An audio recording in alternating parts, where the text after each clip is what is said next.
long last, let us begin the next big live reading project of Fate's Day Night, Realta Nua, the whole ass thing.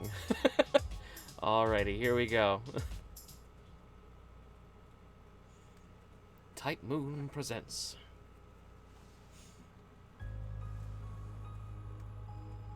It was a thrust like lightning.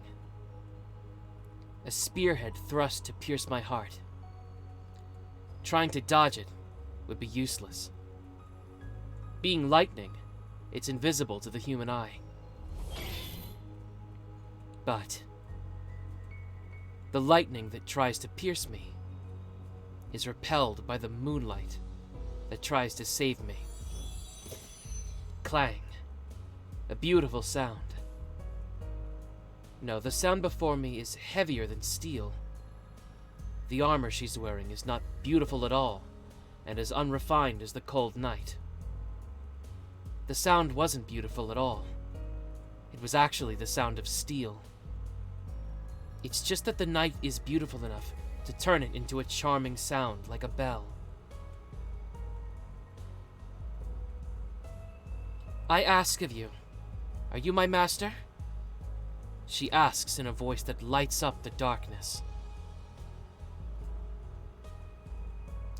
I have come forth in response to your summons. From this time forward, my sword shall be with you, and your fate shall be with me. Now our contract is complete. Yes, the contract has been completed. When she chose me as her master, I'm sure I swore to help her too. The moonlight still lights up the darkness, as if following the night's example. The shed again falls silent. Time has stopped. The scene lasts less than a second, but I'll remember this scene vividly, even when I've gone to hell. The face slightly turned, the quiet green eyes. The instant becomes an eternity. The blue outfit symbolizing her sways in the wind. A faint blue light filters in. The golden hair shines in the moonlight.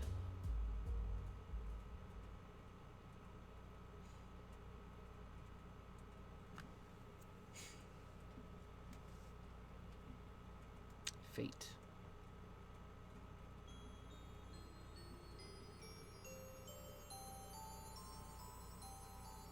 This is a story from 10 years ago.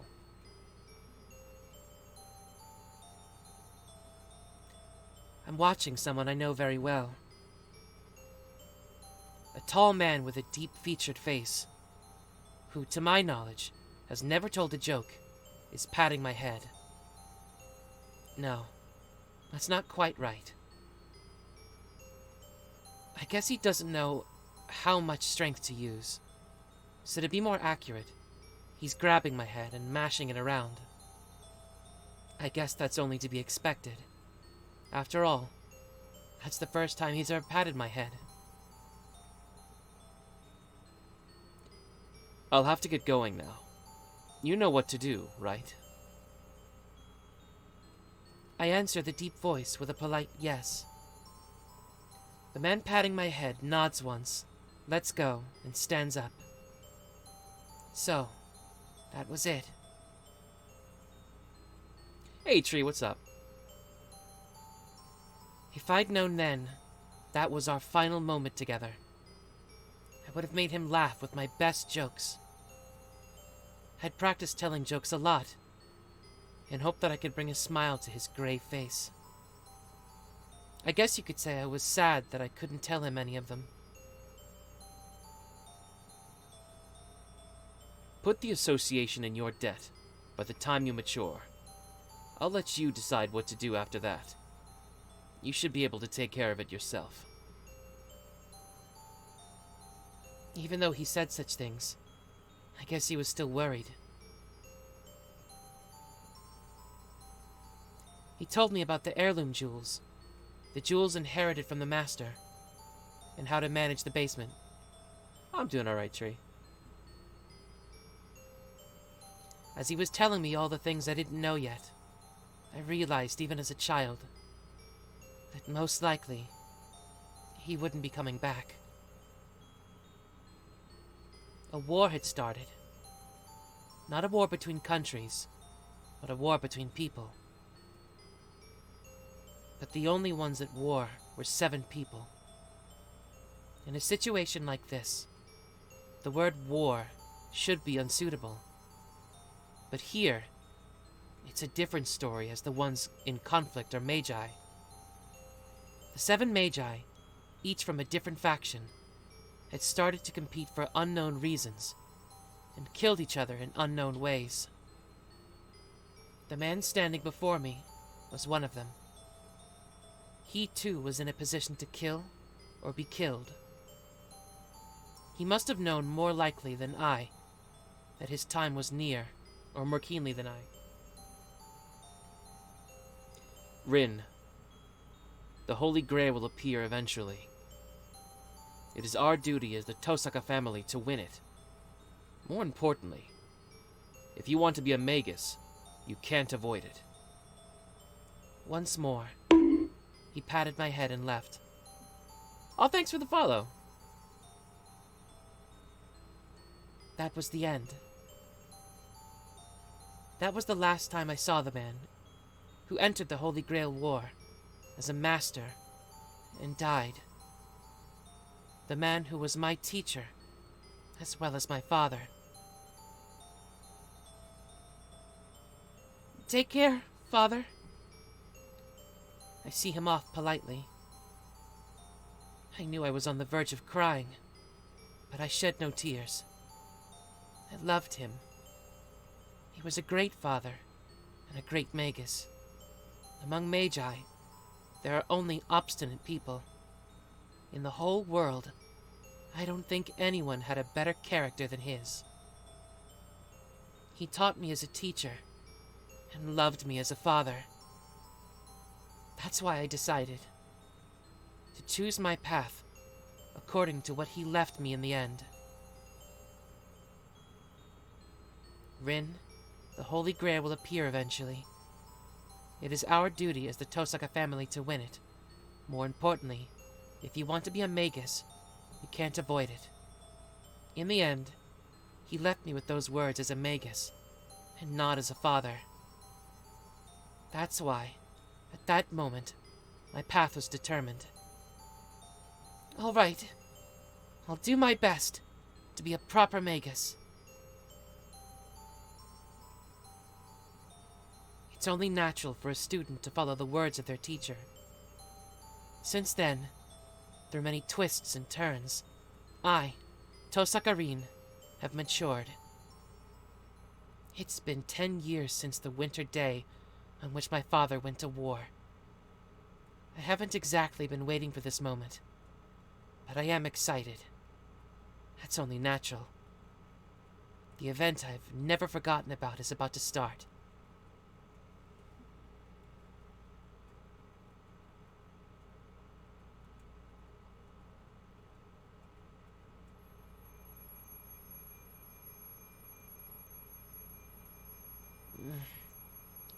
Something is ringing. Ugh. Shut up! Stop it! The sound doesn't stop. It rings loudly as if I'm an enemy. What? Come on! I was up late last night, so it should let me sleep a little longer. No, it has to let me sleep in. I was deciphering my father's will until early this morning, and I've used up too much magical energy. In other words, my mind and body are dead tired. Ah, jeez! You're really stubborn.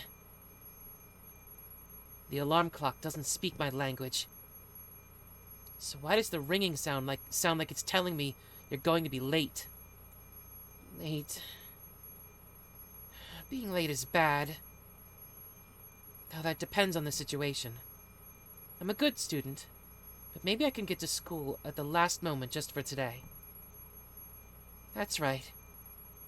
I set the alarm 30 minutes early, so I should be able to sleep for 30 minutes more. Huh? Isn't that strange? Set it 30 minutes early. I look at the alarm clock drowsily. The clock is pointing exactly at 7. I usually get up at 6:30, so the spare 30 minutes have already been used up. Why can't I think when I wake up? I stare at the alarm clock for several seconds. Shutting it off, I decide to get out of bed. Hey, you know what's up?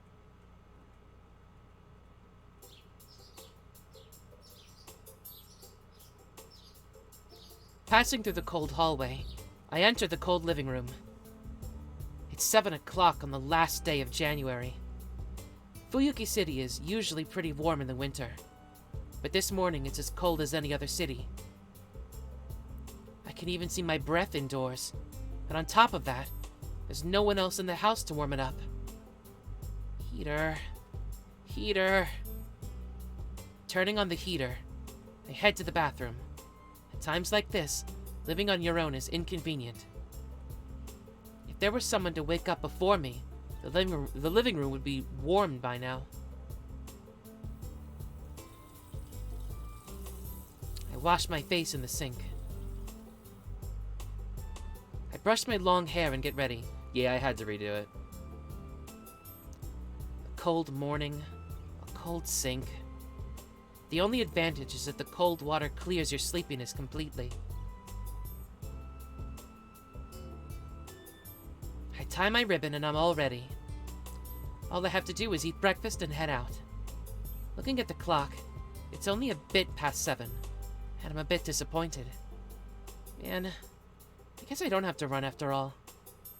Then again, I would never do anything as clumsy as running to school anyway. It's the custom of the Tosaka family to act with composure and elegance at all times.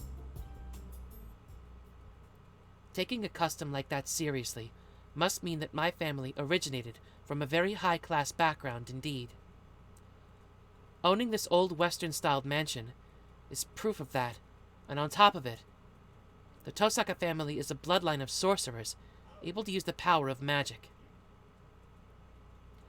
If you're talking about age, our family has an ancient history. Well, it's not something I can brag about. Actually, I can't speak openly about it at all. Oh, by the way, I, Tosaka Rin, am a magus.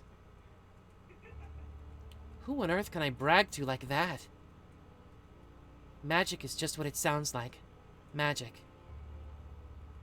I don't care if you get ideas like abracadabra or whatever. You can just think of us as people who do strange things by casting spells. Although it's not like we fly around on brooms or make stars appear with the wave of a wand. Well, we could do that, but we don't bother as it's kind of meaningless.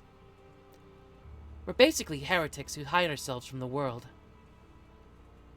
We're prohibited from standing out, and even if we weren't, we'd be rather at home studying magic. On top of that, the word sorcerer is completely inaccurate. To be precise, there are only 5 sorcerers in the world. Things no one can do. Things beyond the ability of modern science. The ones who can make such miracles are the ones we call sorcerers. Miracles that can never be achieved, regardless of time or effort. That's what we call sorcery. Those things that are mysterious, but achievable with time and effort. That's what we call magic. That's why what I do is called magic rather than sorcery. It's complicated, but that's how it is, so just accept it. To be honest, the modern world doesn't recognize the existence of magi. As we believe, control, and learn things that are immeasurable, our existence is incompatible with the modern world. Because it's kind of meaningless. Going to a normal school and becoming a normal adult will bring you far more happiness than studying magic. Human technology is great. In the past few hundred years, it's been leading the way ahead of magic. Nothing is impossible for humans. The miracles once only thought possible through magic are now tools and not miraculous at all. Still, magic has its good points. Just as there are things only possible through science, there are also things possible only through magic. It was the master of the Tosaka family who said that if science is moving toward the future, magic is moving toward the past.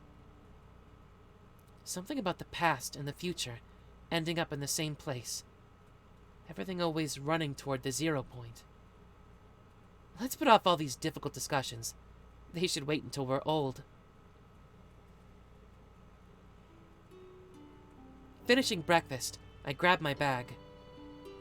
Oh yeah, I should bring the pendant. I don't really want to take the thing to school, but it'd be a waste to just leave it here. This thing is 100 years old after all. It's by far the greatest jewel in the house. No, that's an understatement. It's much stronger than that.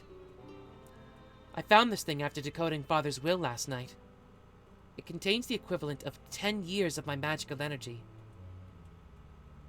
There was said to be an heirloom, and this might well be it. We magi of the Tosaka are skilled at the transformation of power. We put our magical energy into jewels whenever we have free time.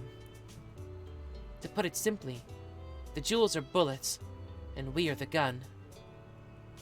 The only other thing I can say I received from my father is the magic crest of the Tosaka family engraved on my left arm.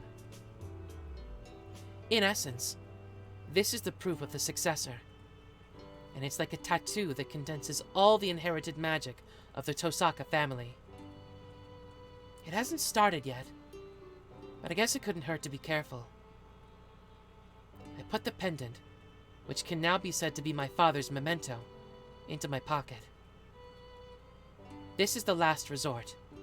Pretty much anything is possible with the magical energy contained in this. It's 7:30. I should get going or I'll be late for school.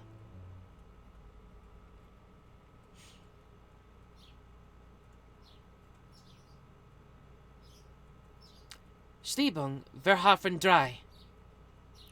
I weave my words with magical energy very quickly. Being a magus, I can't let my guard down when leaving my house. Even though there's never been a single robber, wandering child, or even a stray cat. And I don't think my neighbor has ever come to say hello either. Well, I don't really care, but not even a stray cat? What's up with that? I look up at the mansion I've grown so accustomed to over the years. Fuyuki is certainly a strange city with many Western-styled houses on this side of the town, and an area full of Japanese-styled houses beyond the intersection. I looked away and heard German. I guess it's because many foreign families came to live here a long time ago. But even so, I don't see many foreigners around here now. There's a foreigner cemetery in the new city across the river, but it only has the graves of the first generation of families. Maybe the soil of Japan didn't suit them. I'll go to the church and ask the priest sometime. He knows lots of boring things.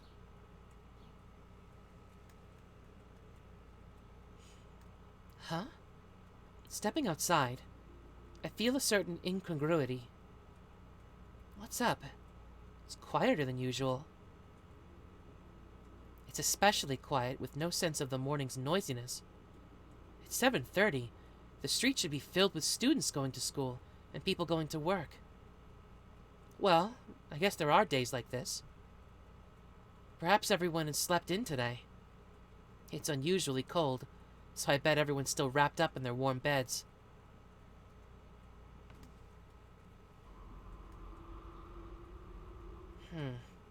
But even so, it's strange that I haven't seen one student so far. At 7:30, you can usually see people in uniform here and there. But I'm the only person at the school gates. And it looks like the clubs are, and it looks like the clubs are just starting their morning practice. In other words, the only explanation is... Oh, Tosaka! You're up early today. As I suspected. With a small sigh, I turned to the girl who addressed me. Morning. Really is cold today, huh? This girl, speaking so frankly, is Mitsuzuri Ayako. She's my classmate in 2A, and there's a lot of stories about her. Good morning, Mitsuzuri-san. Please excuse the abrupt question, but do you know what time it is? Huh? It's almost 7. Are you still asleep?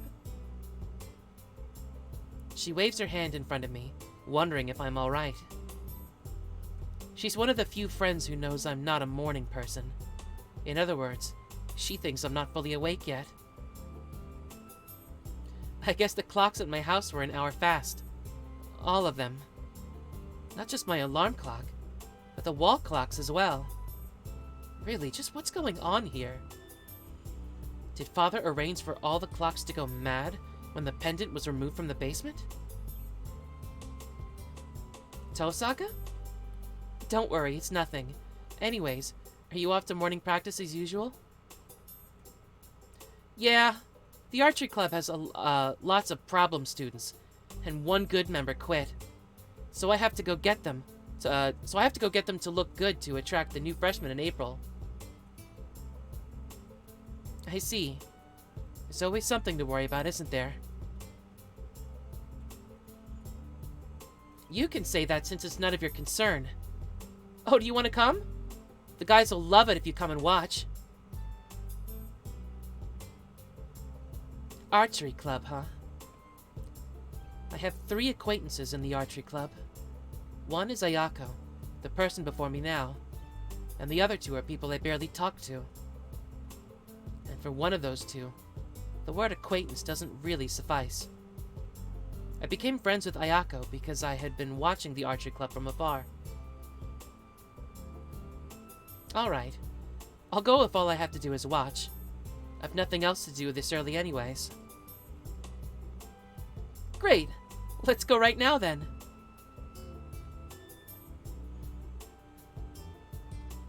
The impressive archery range is one of our school's outstanding aspects. Perhaps the director is just interested in archery, but the range is much too fancy for a mere school club. Come on! There's still time before practice, so let's go in and have some tea. Happy about something, Ayako drags me in by the hand. It's a bad habit of hers. She talks like a guy when she's expressing her true feelings.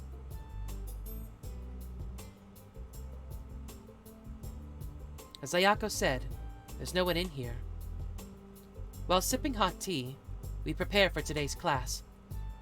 The tea tastes really good in this open winter environment. Well, I'll come straight to the point. How's it going, Tosaka? Have you found a reliable partner yet? So, as there's no one else around, Ayako comes straight out and asks me a ridiculous question. Huh, that's a direct way of asking. Judging from your tone of voice, you've already found yours? No comment. I'm gonna keep it a secret until you tell me. So what's going on? Looking at your tired face, I feel like I'm right.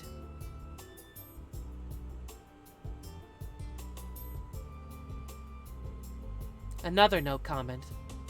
But you'd probably see through my lies. Unfortunately, not yet on my part. Yeah, the background art is gorgeous compared to Suki, which is basically just blurred pictures. How about you? I assume you don't have time to take it easy either. True. Things aren't looking good for me. I could get one right away. But it's not the kind, but it's not that kind of matter, you know? Our future depends on this, so I can't just compromise. I see. So you don't want to choose hastily and lose to me. Of course not. The important part is making you lose. What I get comes second. She laughed boldly. Jeez, we really are alike. Yeah, when we first met, I warned you we'd have this kind of relationship. Yes, she did indeed. I was certainly surprised when at our first meeting she said, we'll probably end up with a kill-or-be-killed relationship. Or in other words, unless we go all out against each other, we'll never really be friends. I agreed with her on that, and that's why we've had a friend or foe relationship for 2 years. By the way, why are we talking about this? Why? Are you the one who started it, Tosaka? You said there's something wrong with a woman never having a boyfriend, so we decided to see which one of us could get a boyfriend before the 3rd year. Hey, what's up, Defying Zero? How you doing? Oh yeah, just tit for tat, I suppose. And when did we say the loser could obey the winner for a day? Right. Even kids don't make promises like that nowadays. But it's not like we're sore losers. Whatever the result, the loser will obediently follow the winner's orders. Just thinking about it gets me excited. Ayako laughs. Honestly. She's so serious about this. Mitsuzuri Ayako is such a difficult person to deal with. Though, I can't wait to beat Ayako either. So neither of us are people you want to deal with. I see, but Mitsuzuri-san, it's fine to enjoy yourself, but you should take care not to get your objectives wrong. You know that's not the only point of the contest, don't you? I know. I can't call it a complete victory unless I beat you with a relationship you would be really jealous of. Well, that's the biggest problem for us. No matter how good a guy it is, there's no point if we can't bring ourselves to love him. Ayako sighs heavily. To my knowledge, Mitsuzuri Ayako is said to hate men. Rumors are never to be trusted, however. As she suggested this match, rather than hating men, I think she just didn't have a chance. But that aside... Hold it, what do you mean us? I'll say it right now, but I'm not cold-hearted like you. I'd have no problem loving a guy. Oh, that's a lie. You're fooling yourself. There's no way you'd ever be concerned about a guy. You've never given one good response to any of the confessions made to you. If you had even the slightest interest, you'd think of going out with them. But you keep declining, so it must mean you're not interested in men. You're not thinking enough. Couldn't we say I'm declining because I already have someone I like? Wow, that's a good answer. I like that. It's romantic. Ayako nods seriously, not making fun of me. Her sigh says, wouldn't it be nice if that was the case? Jeez, I really can't keep anything from her. You're right. I think so too. Well, it's exactly as she says. I know myself how cold I am. I admit it. I know nothing when it comes to love and relationships. Exactly. You're the one who said we were alike. Oh, it's almost 7. Let's leave the secret talk here. You never know when someone might walk in on us. And we should act like proper students. Well, I never knew you had social manners like that. It was worth getting up early just to hear that. Not so much as you. My social manners are nothing compared to yours. You hide yourself so much it almost seems like you're a different person. Ayako gives an exasperated sigh. Both of the teas she made are now empty, and it's my turn to make it.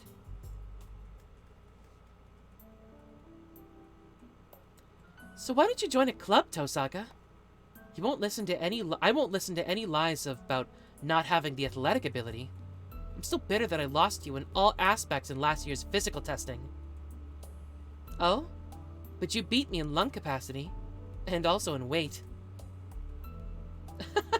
Alright, I'm 3 kilograms heavier than you. Hey, being heavier isn't something to be happy about, you fox. Ayako slams on the table. Be careful. You might spill the tea, Mitsuzuri-san. You're the captain, so you should treat this place with care. Shut up! I'm your rival first and captain of this place second. Naturally, if there's no members around, I'll go after you. Ayako looks at me with narrowed eyes. This girl has her own sense of beauty, and she always says beautiful people have to do some kind of Excuse me. The girl has her own sense of beauty, and she always says beautiful people have to do their own kind of martial arts. She's a bold person experienced in most martial arts. She joined the archery club with no experience, and is now the captain as if it were only natural. She's probably one of the top 3 people in the school you should never disobey, regardless of gender. Oh, isn't it a problem to claim you're not the captain if there's no members around? Of course not! I'm the captain in name only, so all I can do is keep an eye on the problem members. There are people better than me, so it's not a very dignified captaincy. Really? But Fujimura-sensei says that your skills are outstanding.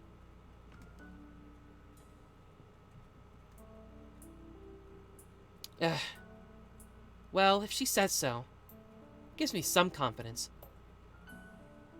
Yeah, I guess it's no good to think about people who don't come here anymore. Yeah, if Fujimura-sensei said that, I guess I should take being captain more seriously. That's right. Speaking of which, it's almost time for the club members to arrive, right? I'll get going, but you stay and be a good captain. What, you're not going to stay and watch? I wouldn't understand. Watching from a distance is fine, but outsiders shouldn't be in the range, should they? Just as I rise, someone enters the range. Good morning, Captain. Oh, morning, Mato. You were alone this morning? Yes. I'm sorry I couldn't be of help. Nah, it's okay. If he doesn't want to come, there's no point in forcing him to. Ayako addresses the club member who just entered. Well, I'll be going. See you later, Mitsuzuri-san. Yeah, see you later, Tosaka. Thank you for coming, Tosaka-senpai. Thanks. You take care too, Sakura.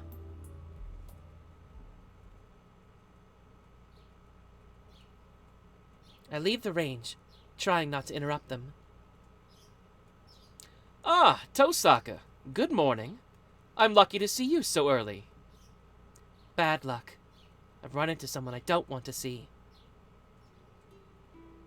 Good morning, Mato-kun. You're early today. Of course. As the captain, I have to come early as an example to others. This smiling guy is Mato Shinji of Class 2C.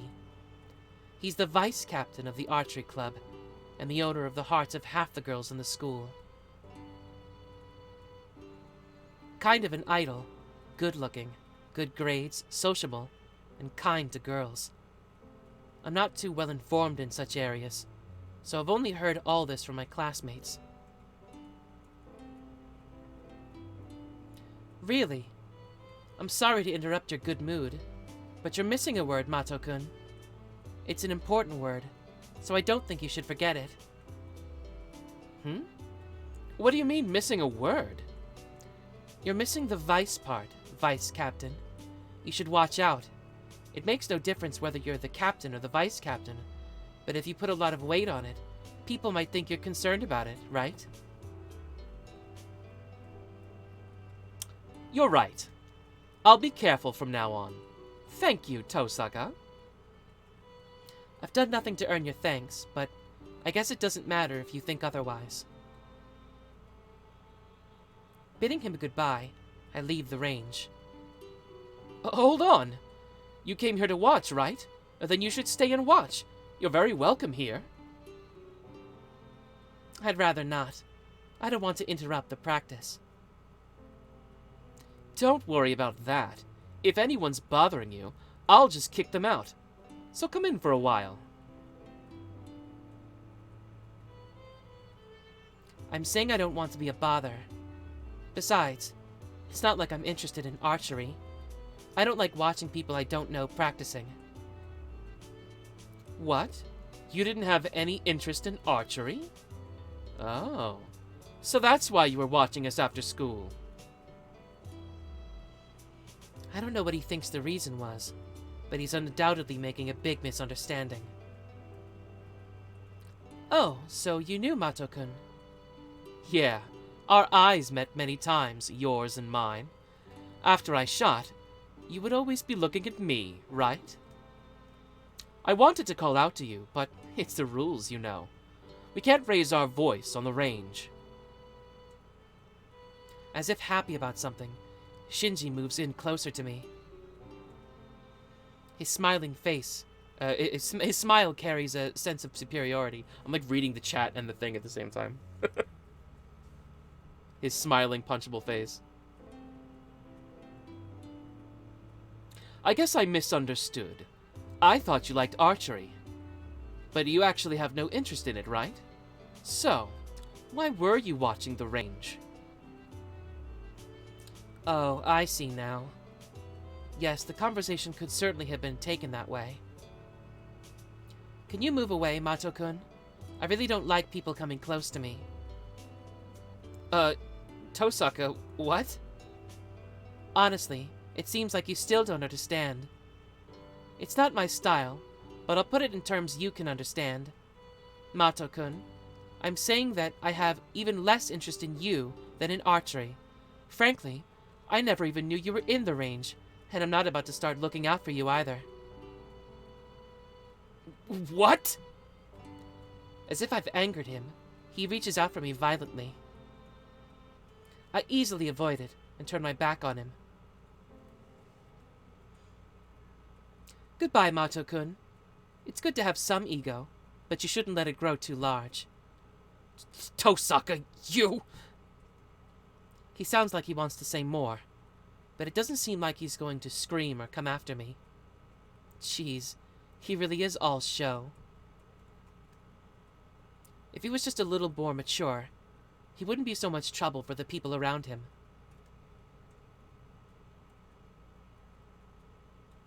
From the back of the school where the archery range is based, I enter the school building. It's past 7, but I can't see anyone in the hallway. Oh, Tosaka-san! Good morning, Fujimura-sensei. Yes, good morning, Tosaka-san. I'm so happy you greeted me properly. The strange woman seems to be crying of happiness. It's hard to believe, but this person of surpassing friendliness and cheerfulness is a teacher at this school. Sensei, is there a way to greet you improperly? Of course there is! First years always greet me properly, but the older ones never greet me by my last name. You shouldn't copy their rudeness, okay? I don't really understand, but I won't be rude to you, Sensei. Good girl. Oh, I wish everyone was as good as you, Tosaka-san. Fujimura-sensei waves goodbye and then leaves. Fortunately, she isn't my homeroom teacher. Fujimura-sensei teaches English. She has such a kind face, but she also has a black belt in kendo, and I hear she was respected as the Tiger of Fuyuki in her student days. Though that's a bit strange. Wouldn't a tiger normally be feared and not respected? Apparently in a good mood, Fujimura-sensei heads for the archery range. For some reason, she's in charge of the archery club and not the kendo club. It's almost 7:30. I can see a few students doing club activities outside, but there's no sign of anyone in the school building. But still... Ugh, Tosaka! I bump into someone who greets me rudely. Oh, student president. Are you patrolling the school building this early in the morning? Or perhaps taking care of the club rooms? Not that I care, but you're certainly diligent. What are you planning? What are you doing here? You're not in any clubs. I just felt like it. I don't get up early like your family does, Ryudo-kun. The student president makes an unhappy face. For some reason, I seem to be his enemy. I don't really know why. Perhaps it's just because I said skip the temples, they're boring, in a meeting to plan a field trip. Let me ask you a question, Tosaka. Have you been staying at school until late at night recently? Nope. You should know I always go straight home, Ryudo-kun. Of course. This is my job, so naturally I know about everyone. I see. So you don't even have to ask, right? I don't know why you're asking, but isn't it bad to force student council jobs onto outsiders? You should collect information on your own. Don't rely on an outsider like me. Idiot, how are you an outsider? Don't think I don't know how you worked your evil deeds on our treasurer, you fox. Oh, you misunderstand. I was merely working out how much each club should receive because Mitsuzuri-san asked me to. I think it's only right for students to take an interest in where the money is going. How can damaging our treasurer's psyche enough to keep him off of school for a week be only right for any student? As always, I'm amazed by your way of thinking. Same to you. You should keep a watch on those under you. It's only fair. It's not fair to favor the non-sporting clubs. I know that. That's why I had intended to deal with the matter myself. Let me just see if I can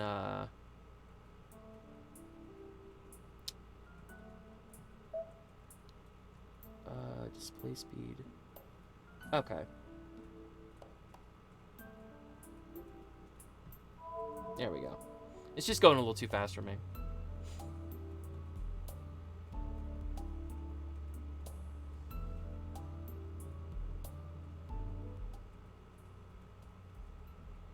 Issei, the repairs are done.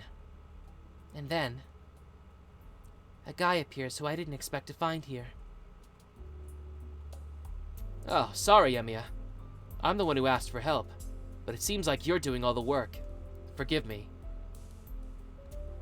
Don't worry about it. So where's next? There's not much time left. Yeah, the AV room is next. It seems like it's been working badly for a while, but it finally died. It can't be fixed if it's dead. It'd be quicker to just buy a new one. True. But it'd help if you could take a look at it. It might be dead to my eyes, but only faking it to yours. I see. Well, let's take a look. The student president leaves with the male student.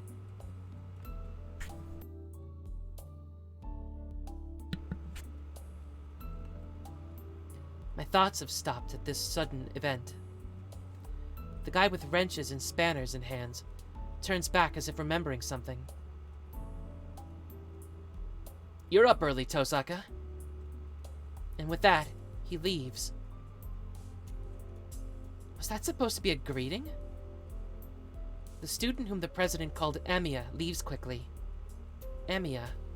That would be Emiya Shiro from Class 2C. That's fine, but how can I put it?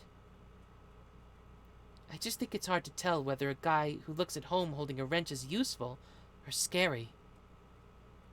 Useful. Like, just generally speaking, pretty useful, I would say. It's 7:30 in the morning, and there's no one in Class 2A. I sit at my desk and work on a few math problems. There's 30 minutes until homeroom. I guess I'll just be bored until my classmates arrive.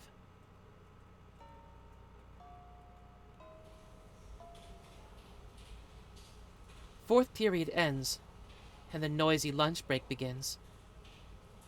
Our school has a cafeteria, but half the students stay in at the classroom. Actually, most of the ones who stay are girls. The cafeteria food is rather roughly made. so girls tend to dislike it, and as a result...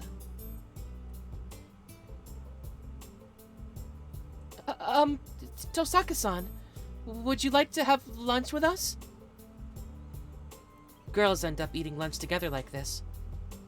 Thank you, Saigusa-san, but I'm afraid I'm eating at the cafeteria today. I slept in this morning and didn't have time to make lunch. Oh, I see. I'm sorry to have invited you without realizing that. I guess I'm being a bother. Saigusa-san looks downcast as if apologizing. She's one of the calmest in a class full of calm students, and a kind person who cares about me for some reason. I don't think so. It just happened that way today, so don't worry about it. Please ask me again tomorrow. I smile at her from the bottom of my heart. Oh, yes. I guess even you sleep in from time to time. My smile must have relaxed her a bit as she returns it with her own. Her smile is cute.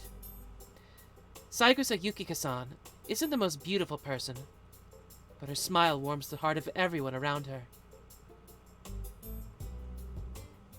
Yes, that's right. I try not to let it show, but I actually sleep in quite often. I'm not in any clubs because I can't get up in the mornings. Saigusa-san's expression reveals her surprise. Her presence really relaxes me, but I can't just have fun talking. If I keep talking to people like this, I'm bound to reveal my true self. Well, I'm off to the cafeteria. Enjoy your lunch, Saigusa-san. Yes, you too, Tosaka-san. We exchange a warm goodbye, and she returns to her group of girls. It seems she's eating with Makidera-san and Humuro-san. Oh yeah, Saigusa-san is the manager of the track team. Makidera and Himuro-san are the track team's hopefuls. Makidera is a friend I sometimes go window shopping with. But I don't know Himuro-san that well. Oh, you were rejected, Yukichi? Didn't I tell you Tokusa wouldn't bring lunch? If you want to eat with her, you'll have to make her lunch too.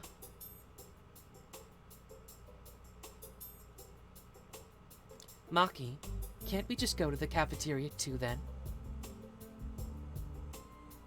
No way! There isn't enough room for people, there isn't enough room in a place for people who bring their own lunches. And even if we did sit with Tosaka, the men's glares would be annoying as hell. Like last vacation, we went to hang out together, but she's the only one who got any attention. Don't you just hate people who have to show off their beauty like that? Makidera speaks without thinking as the girls surround Saigusa-san's desk. In contrast to her nasty mouth, she's a Japanese beauty who looks wonderful in a kimono. Makinoji, I think that Tosaka... Oh, sorry, I fucked up. I think that's... the other one. Makinoji, I think that Tosaka-sama can hear you. In contrast to Makidera's loudness, Himuro is the cool, steady type. Crap! Tosaka heard that? She's glaring at me. I don't think she's glaring at you, really. She is. She's scariest when she's smiling. Come on, take it easy, Tosaka. It's us we're talking about, right? I bought you taiyaki, remember? She waves her chopsticks, puffing out her cheeks. The knowledge that this girl's hobby is collecting wind chimes just shows that the world is too complex. Anyways, it's not good for Saigusa-san to keep watching this. She's panicking, seeing Makidera continually talking bad about me. Don't worry, Saigusa-san. And Makidera-san? I'm the one who paid. And it was crepes, not taiyaki. You should fix that habit of yours of changing the facts you remember, or I might have to reconsider things next time, okay? That smile really is scary. Makidera hides behind the lid of her lunchbox. Saying goodbye to the three of them, I leave the classroom. I shut the door behind me, and then... Man, come on! There's no big difference between crepes and taiyaki. They're both just sweets wrapped up. Makidera's words are ones no girl should ever speak. Taiyaki and crepes? The same? Is she really a girl? Are all sweets the same to her? Perhaps she just has very convenient taste buds. And can't tell a 500 yen crepe from an 80 yen taiyaki. But, why you? I could have saved 420 yen if I just bought you taiyaki to begin with. Why am I getting mad about this? I guess I'm still tired from last night. The cafeteria would be too much effort, so I'll just get a drink and bread and eat on the roof.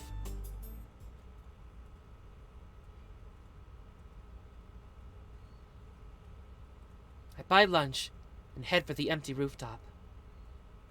It's a convenient location, as no student would come near it in the wintertime. It's too cold to eat, but that's a small price to pay for being able to eat without worrying about other people.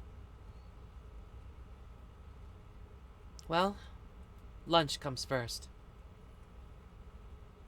I start on my tomato sandwich and hot lemon drink. It's a simple lunch, but the taste is much improved in this peace and quiet. Phew. I finish my sandwich and my hot lemon drink. I'm a bit tired. It's a difficult balance, being a good student while trying not to be too social. It's my vanity. No, my conviction that I must be number one both academically and physically. If I'm to be a student, I want to be the best, and it's unthinkable for me to dishonor the Tosaka name. So that's why I'm a perfect student, flawless in all aspects. But at the same time, I also have a dangerous job as a magus, so I shouldn't associate with normal people. Normally, any magus whose identity is discovered has no choice but to eliminate the witness. I don't want to do that. It's a conversation that's not even $1. So inevitably, my social life has become a shallow one. I only hang out with Makidera on weekends, and try to refuse invitations from friendly people like Segusa-san. Even though I'm the best honor student in school, I live trying not to become too important to anyone. Though sometimes when I'm tired like this, it makes me think that this life is rather boring. Oh, it's time already. I finish my hot lemon drink and stand up. I should stop drowning in sentimentality and go back to being the usual Tosaka Rin once I go downstairs.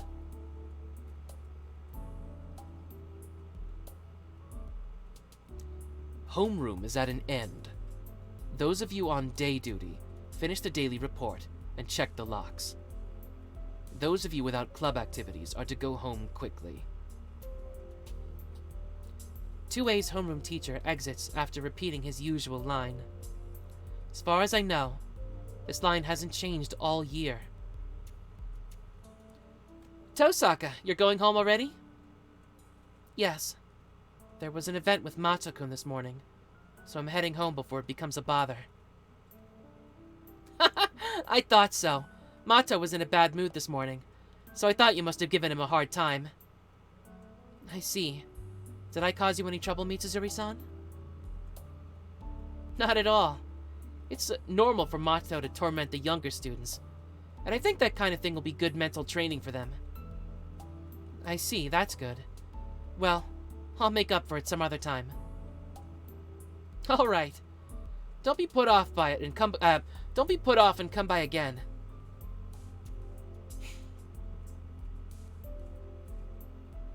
I head straight home.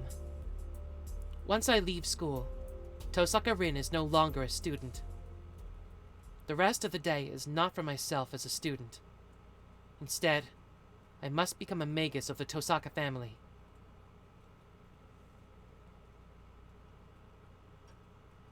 Back at my house, I'm greeted by the blinking light on my answering machine.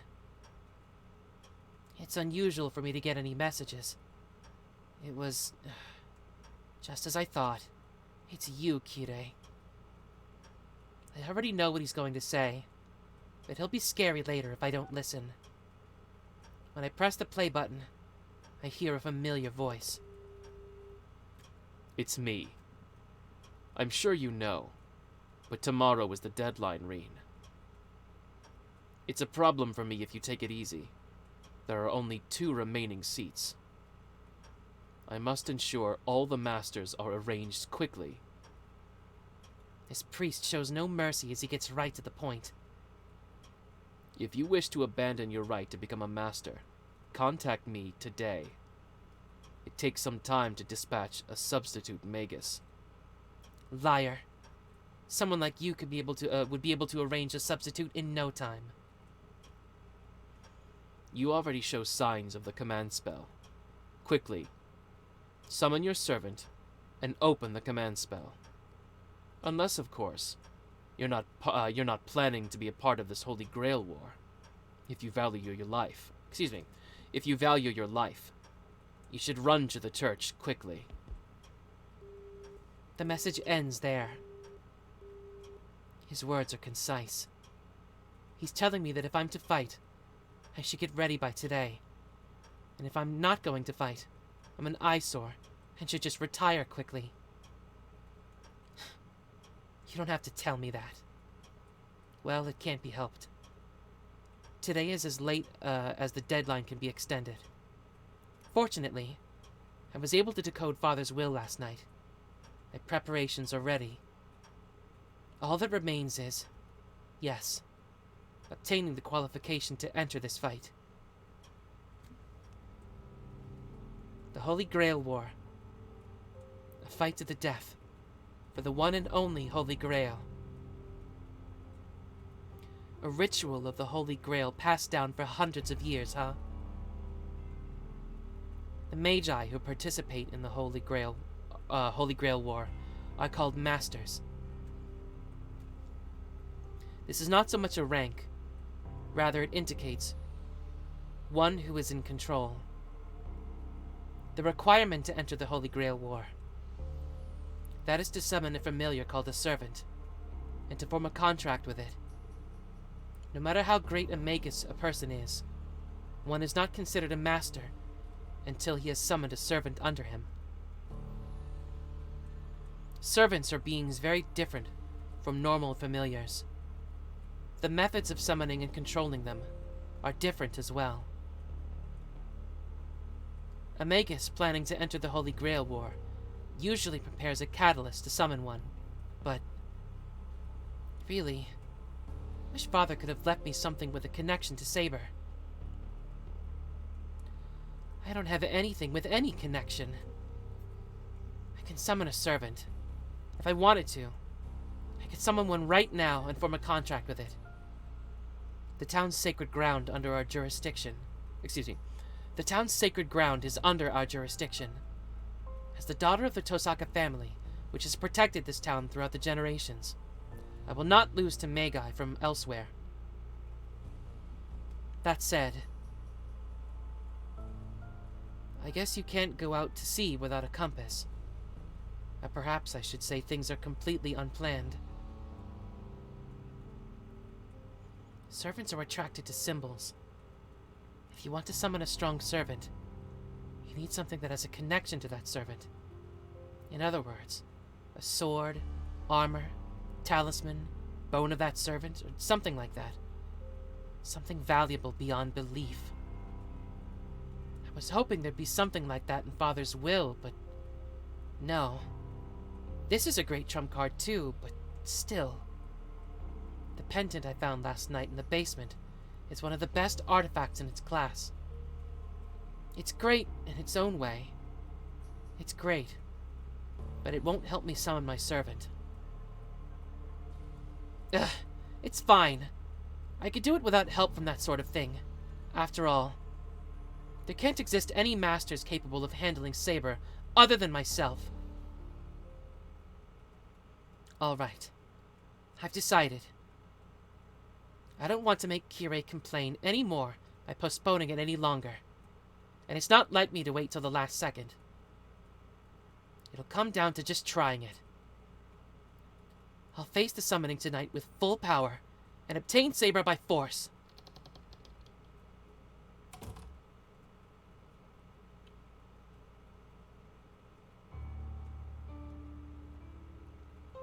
Late at night. The clock is about to strike 2. This is the best time frame for my magical energy. The peak of my magical energy is exactly 2 in the morning. Since this will be my first and last chance, I can't afford any mistakes. Withdrawal within elimination. Engrave 4 areas and surround with the summoning circle. Right.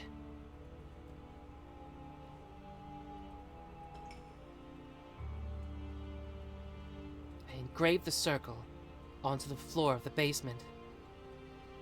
You don't need a large-scale summoning to summon a servant. Servants are called forth by the Holy Grail.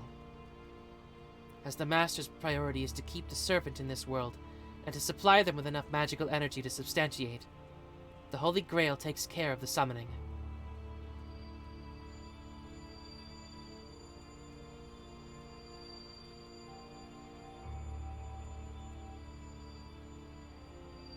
Bear in silver and iron, stone for foundation.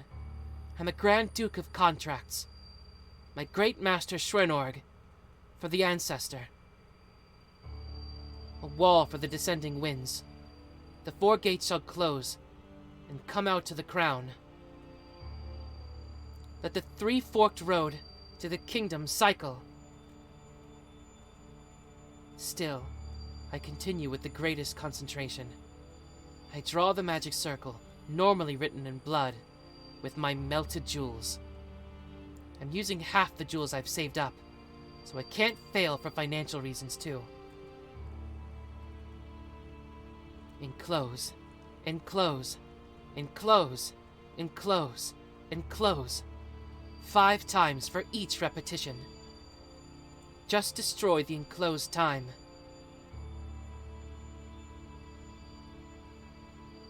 It's almost 2 in the morning. Completing the magic circle passed down through the Tosaka family, I face it with all my power. Anfang. I flip the formless switch inside me. I feel a sensation as if the contents of my body are being exchanged. The usual nerves invert into circuits transmitting magical energy. From this point, Tosaka Rin is not human. I shall become a tool to attain mystic power. I'm melting from my fingertips. No, I'm being filled from my fingertips. The mana I'm taking in is so concentrated that the original senses of my body are being repainted. So, being filled is the same as being destroyed. The power that fills me is pure magical energy from the air. It's absorbed by my body, which has become a circuit, and transformed into a different form of magical energy. The body of a magus is nothing more than a circuit. A circuit to connect the spiritual and the real. We call the result of this the many mystic occurrences, which has made real magic. My body is burning hot. An illusion of myself growing thorns. An illusion of wings growing out of my back. An illusion of scales forming on my hands. A sensation of being in water. I start to sweat. Stab, stab. Swords are driven into my body. This is the pain caused by my human body rejecting itself as the magic circuit. No matter how great a magus you are, human is human. This pain will result as long as people use magic in a human body. But I do not loosen my circulation.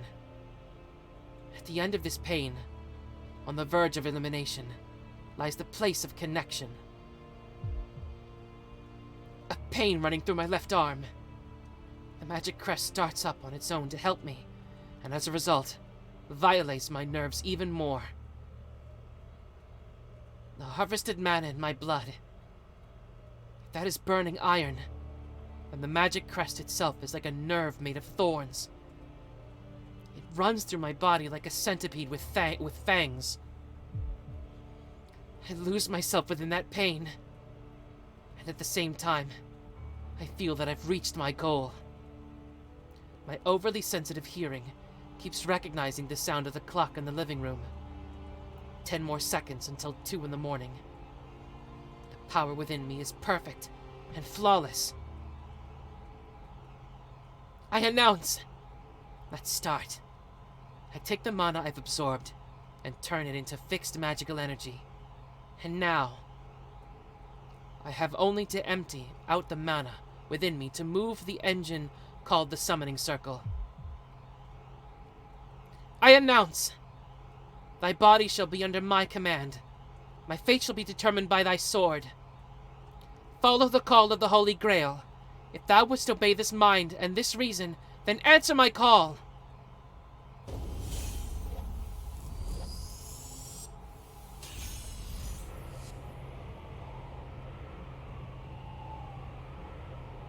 My vision closes. The fifth element, said to be unperceivable by human eyes, is before me.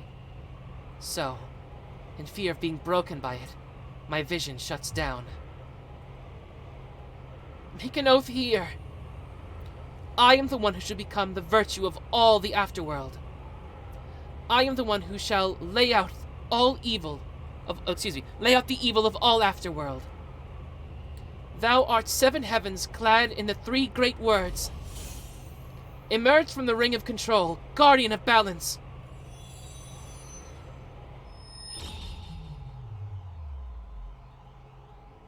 Perfect. It's so perfect. I feel like I'm tugging on a whale with a fishing rod. Perfect. I've drawn the strongest card for sure. Jeez, I can't wait for my vision to return. My vision should recover in a matter of seconds, and there'll be a summoned servant right in front of me.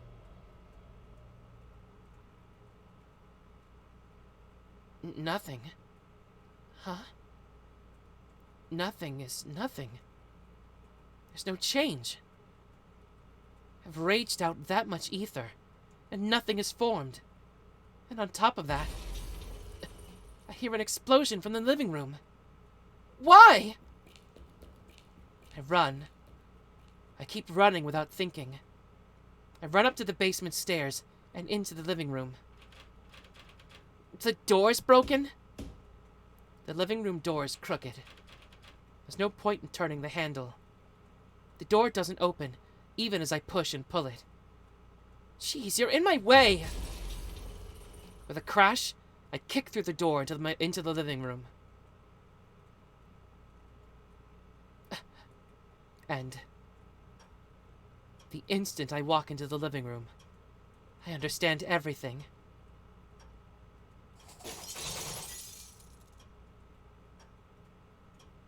The living room is a big mess. It's full of rubble that must have fallen from the ceiling, and there's one man sitting on it cockily. Without a doubt, that's the cause of this mess. But there's one thing more important than that. The wall clock is still ticking away the time, having escaped the destruction. And it reminds me... Yes, that's right, come to think of it. Every clock in my house was an hour early today for some reason. In other words, it's 1 in the morning right now. There's actually 1 more hour until my magical energy's at its peak. I did it again! I can do most things just like everyone else, but I have one hereditary curse. That is, to make the biggest mistakes at the most important times. Well, what's done is done. I should reflect on my actions. I'm mad at my own stupidity. Still irritated, I glare at the man sitting there like he's important.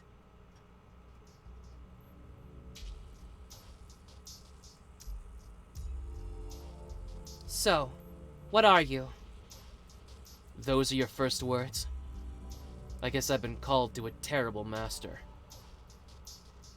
The man in red gives an exaggerated shrug. Maybe I'm the most unlucky of all. He adds, I do declare. This guy has a twisted personality.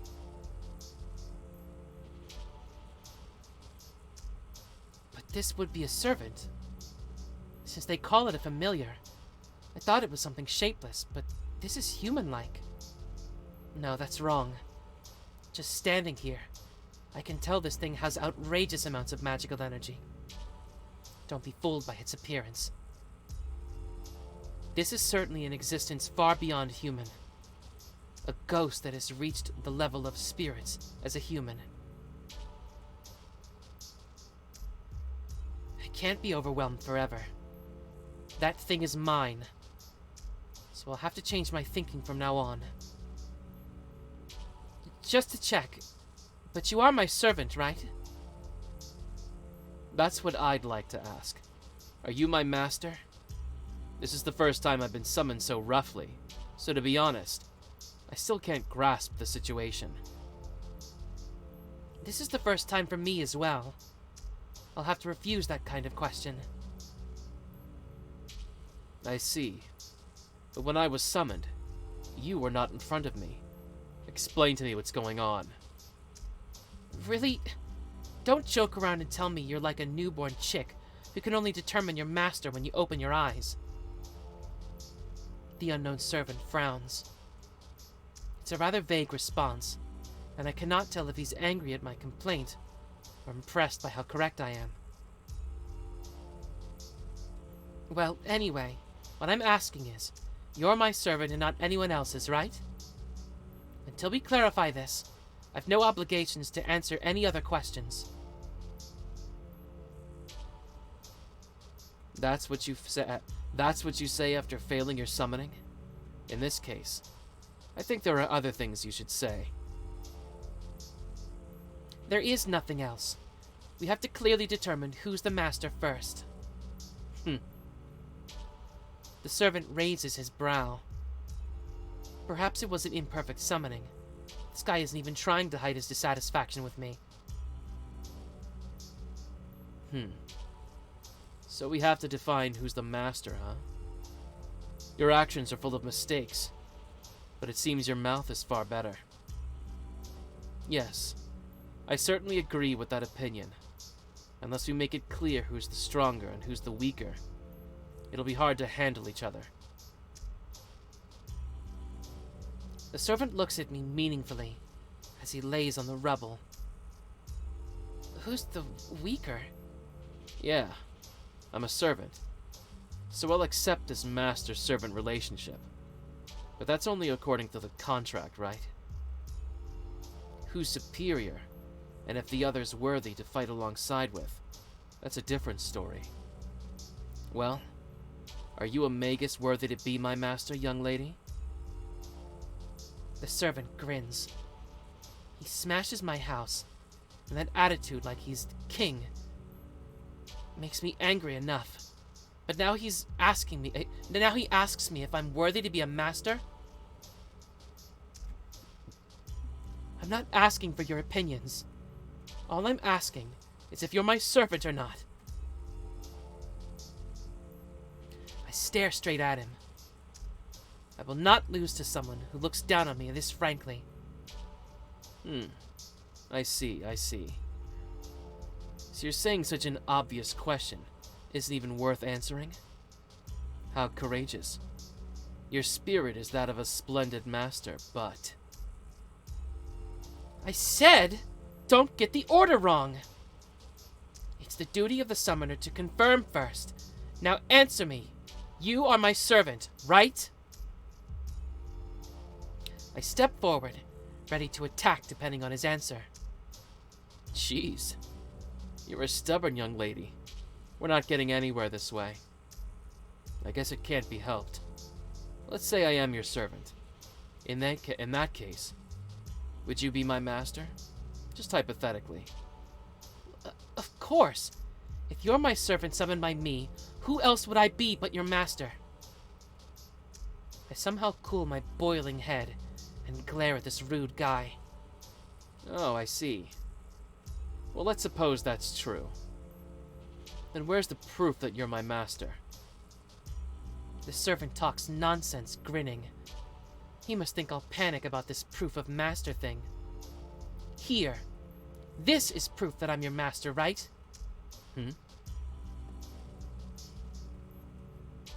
I show him the command spell on the back of my right hand.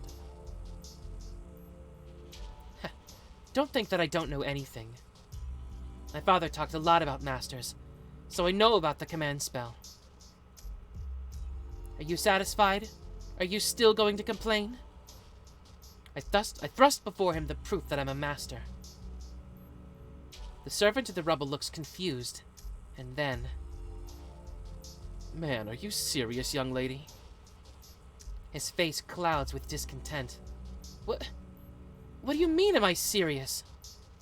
I mean, that way of thinking. So you're a master if you have a command spell? A command spell is only a tool that governs the servant. Jeez. You act like a master just because of that? What I wanted to see was, are you worthy for me to pledge my loyalty to? That's true, but you'd normally think of the command spell when talking about the proof of that one's a master. So what? I'm not fit to be a master then? I'd like that, but no go. Since you have the command spell, it seems you are my summoner. It's unbelievable, but it seems you really are my master. He gives an exaggerated shrug of his shoulders. This is bad. My boiling point is so low. It seems I won't be able to cool down in time. I'm not happy, but I'll accept it. You're my master for now, but I've got conditions as well. From now on, I will ignore your opinions. I'll decide how to fight, and you'll follow my plans. This is the best I'll compromise on. You don't mind that, right, young lady?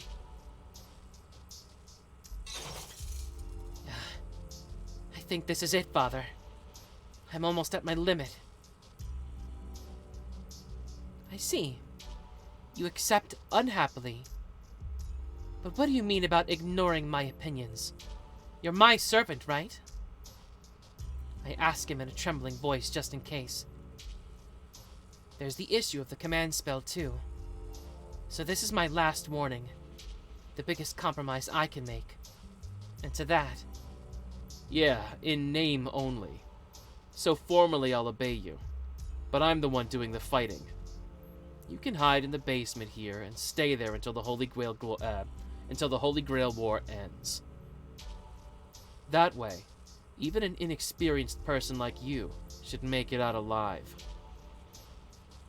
He tells me he has no hope for me. He tells me he has no hope for me with his eyes full of disdain. Are you angry? No. I will respect your position, of course.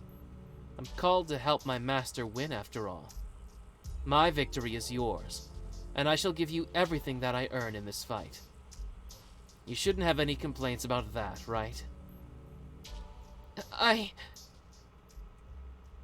You wouldn't be able to use the command spell anyway. Well, you can just leave the rest to me. You just worry about your own safety. I'm pissed! Fine. If you say that, then I'll use it. Anfang! There's no holding back now. I've no sympathy for a twisted guy like him. What? You're not... Exactly what you're thinking, you rude scum. Vertrag. I nur nagel ein... Shit. Nagel ein nuas... Gesetz ein nuas Verbrechen. I announce to the command spell, by the order of the Holy Grail, give the law of obedience to this one, my servant. You idiot! Wait, are you insane, Master? Who would use the command spell for something like this? Shut up! Look, you're my servant. You have to obey every single one of my orders, okay?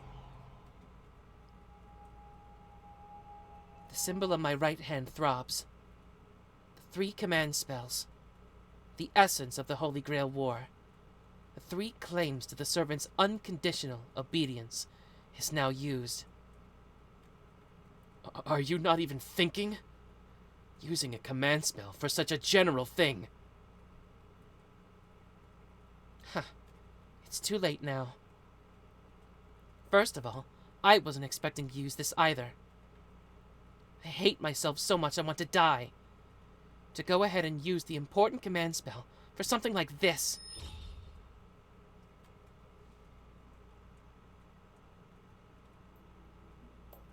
So, leaving the ruined living room behind, we move to my room. In front of me is the servant who should be absolutely obedient from my command spell. He's there, but... I see. I understand your personality now, Master. How exactly is this absolutely obedient? Just to make sure, you do understand how important the command spell is, Master. I know. It's the right to give your servant 3 orders, right? What about it? Jeez. Look, the command spell forces the servant to act according to an order. It doesn't merely stop their actions. It strengthens their actions as well. For example, I can't instantly teleport to somewhere far away. But if you command me to go using your command spell, then assuming we have enough magical energy, such things become possible. This is what is meant by unconditional obedience. It is the 3 crystallizations of a great magic that allows a servant to surpass limits on their ability that even they can control. Well, only 2 now. I know that. It's fine. We still have 2, and the order I gave you isn't useless either. Man, this was certainly a miscalculation on my part. The command spell works poorly on broad orders. For a broad and long-lasting order, like protect me through this, or win this battle, or the power of the command spell weakens. Oh, excuse me, fuck, I read that wrong. For broad and long-standing orders like protect me through this, or win this battle, the power of the command spell weakens. The force will last a long time, but since the associated pain is weak, some servants will still be able to disobey. In contrast, a single, simple order like, deliver the next blow with all your power, or don't break that glass, is absolute, and even the most powerful servants will find it hard to disobey. So I think you can guess what I'd like to say next, Master. I get the idea. So you're saying a broad, long-lasting order is meaningless, right? If the effect is weak, servants can act against it. It's better to make a single absolute order than to give weak ones, right? Right. Basically, the command spell is a way to bring out miracles beyond our abilities. Stupidly using it for orders that can be achieved by other means is unforgivable. The command spell you just used is exactly that. Whether or not I'll obey you is something that we could have solved by discussion. Even with the command, something like obey my every order completely is beyond even 100 command spells.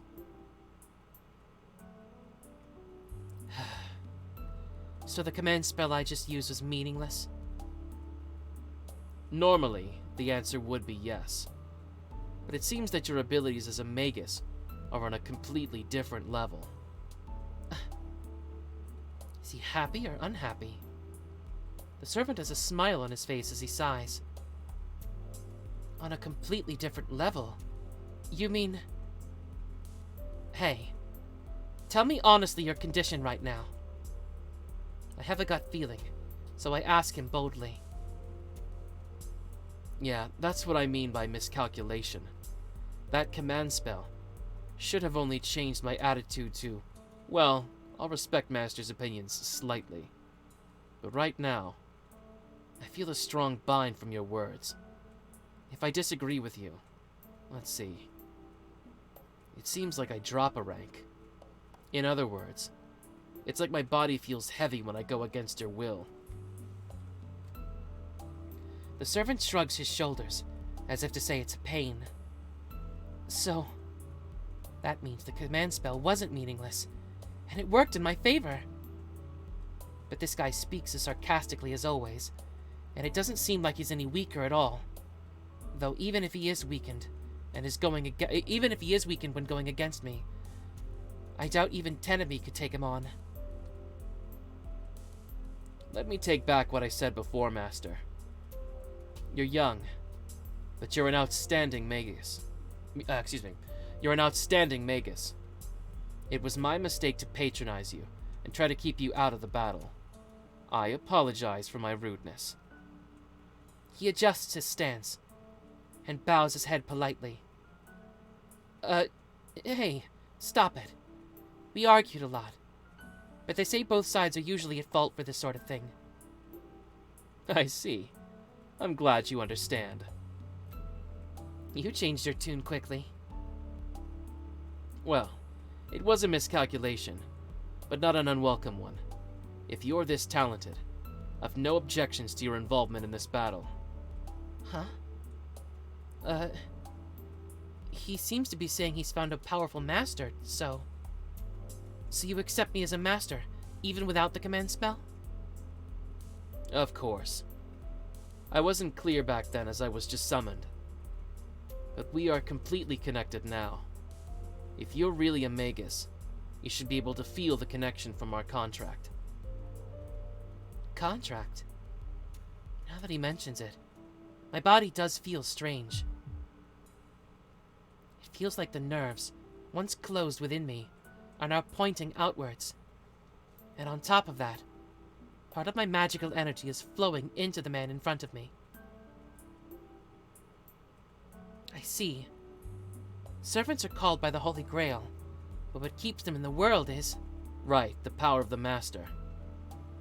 Servants stay in this world by receiving magical energy from their masters. The magical energy you supply is sufficient. There might be problems with your experience, but your ability is outstanding. A normal magus would pass out after summoning a servant, but you're still full of energy. The command spell earlier, and this amount of magical energy, you're definitely a first-class master. Praising me will do you no good.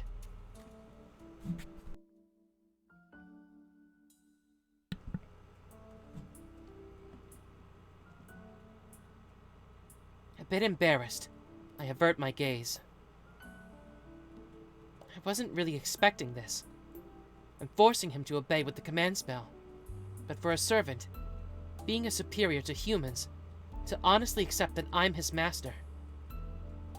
So, which servant are you? I finally collect myself and get to the point. You can't tell from my appearance, huh? Excellent.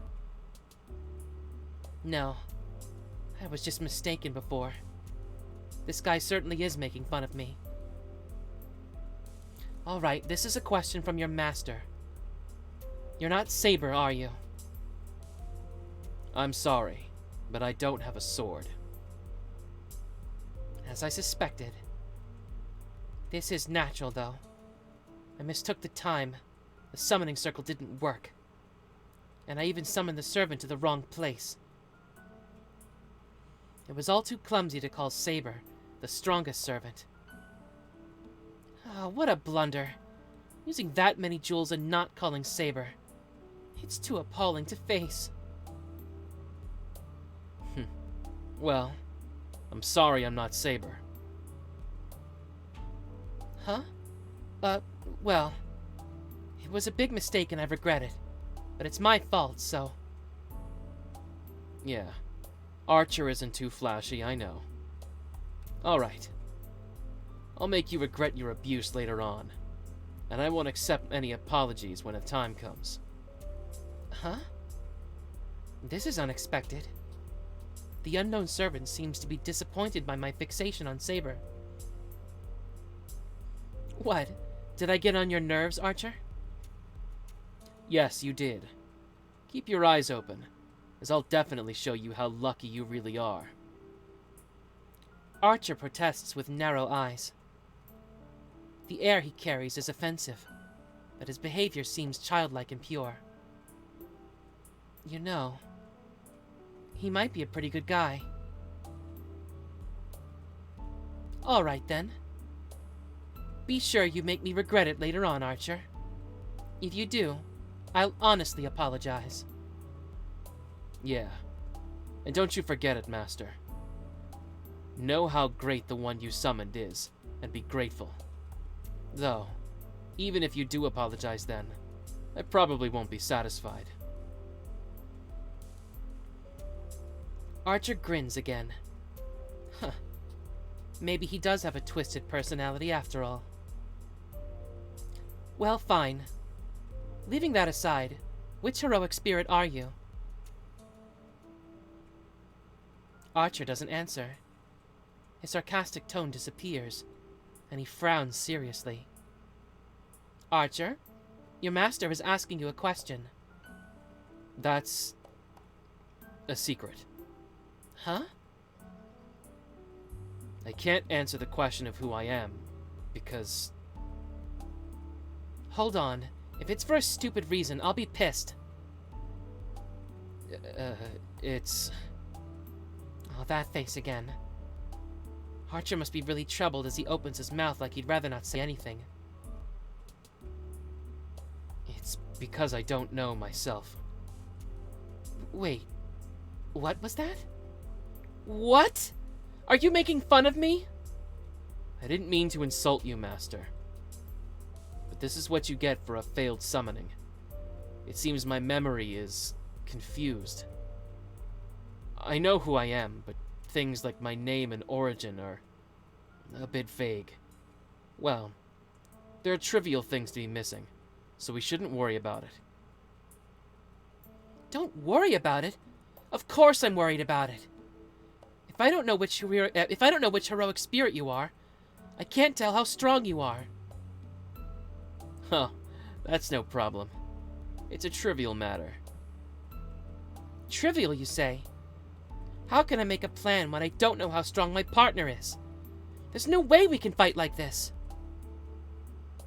What are you saying? I'm the servant you summoned. Naturally, I'm the strongest. Straightforwardly. The knight in red looks at me with absolute confidence and trust. What? My thoughts freeze. There's no dishonesty in Archer's words.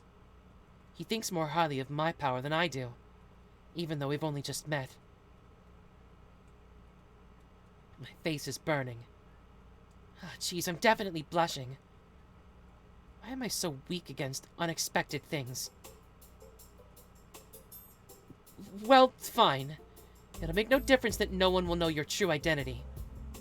They do say that to fool your enemies, you must also fool your allies. I say this to hide my embarrassment, looking away from Archer. Well, I can find out later how good of a servant he is. For now, I have a higher priority. All right. I shall not question you about your true identity, for now. So, Archer, here is your first task. Already? So aggressive. So who's our enemy? As he's asking, I throw a dustpan and broom in front of him. Huh? Clean the room downstairs, please. You made that mess. So be responsible and clean that place up. He stands there blankly for 10 seconds. After recovering his thoughts, he grabs the broom, ready to make an objection. Hold on. Just what do you think a servant is? A familiar, right? He's a bit insolent, so he's difficult to control. Archer swallows his words. I don't intend to take back my words, and I do have a trump card. Objection. I refuse such an order. Really? This is an order as a master. Doesn't your body feel heavy when you go against your master's wishes? Ugh.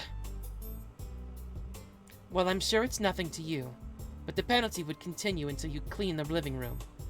Won't it be dangerous to fight in such a condition for tomorrow? Ugh. He groans for a few seconds, clenching the broom. The servant in the red coat, Archer, closes his eyes in dismay. Understood. Damn you, master. He acknowledges my request gracefully. Well, it's getting late, so I should rest for tonight. I can decide about how to treat him after I wake up.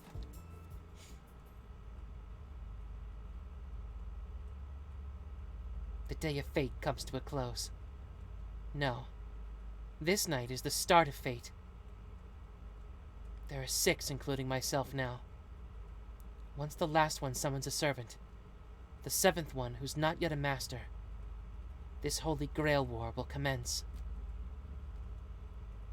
It's not far ahead. The battle I've waited for 10 years for is about to commence.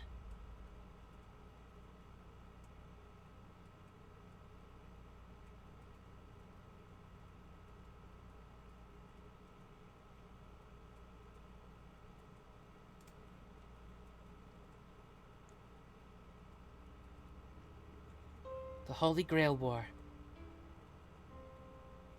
It is a great ritual which has been practiced for hundreds of years. If no one enters the ritual, one must eliminate the other 6, as it is a battle for one's life. It is said that the Holy Grail is in the land of Fuyuki, and that many magi have fought each other in the past. They had only one purpose: to obtain the noble phantasm called the Holy Grail. But the origin of the Holy Grail is unknown. It's certain that it never received the blood of God, but its power matches that of the one forged in the legend. Yes, it is said that the Holy Grail can grant any wish. Only one has the right to possess it. The Holy Grail can grant one wish for one person, but 7 magi are needed to summon the Holy Grail in this land. 1 miracle, 7 collaborators. Well, the point is, it was only a matter of time before a fight broke out over the Holy Grail.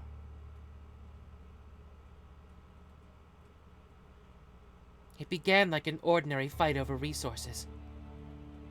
The 7 magi used the power of the Holy Grail equally to each summon a familiar, a servant to battle other magi. Only one magus will obtain the Holy Grail. And so, each of them treated the other 6, once allies, now as enemies, and a gruesome fight began. This is the ritual called the Holy Grail War, a competition between magi for the Holy Grail. The magi chosen for the Holy Grail are called masters, and each master receives a powerful familiar called a servant by the grace of the Holy Grail.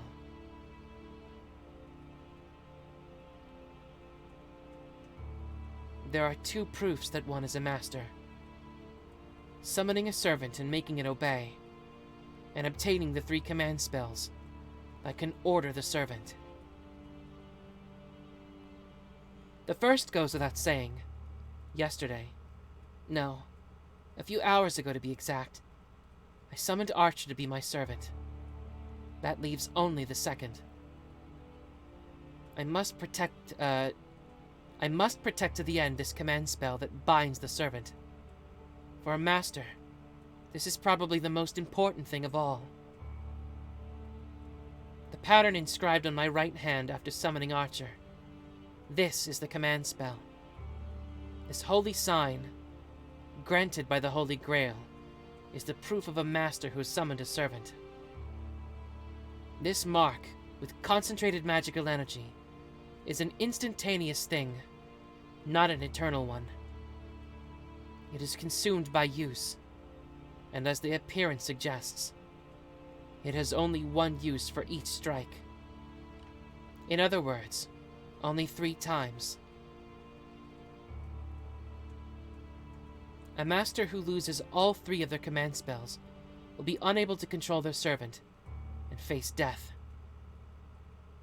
So, the command spell must be guarded as closely as one's life. It hurts my head to think that I've used one right at the start. But it wasn't completely meaningless, so I'll call it good. Because it's not unusual for servants to go against their masters. I'm unfortunate to have been able to chain him using 1 command spell. Well, that's the gist of it. The Holy Grail War will start when the 7 servants are all summoned. I can't just sleep in. I don't know when the last master will appear, but it should be soon.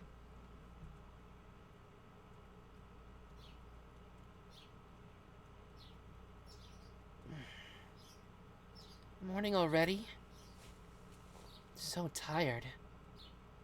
Looking out the window, dazed, I noticed the sun's already way up. It's past 9. I don't think it's a question of being late anymore.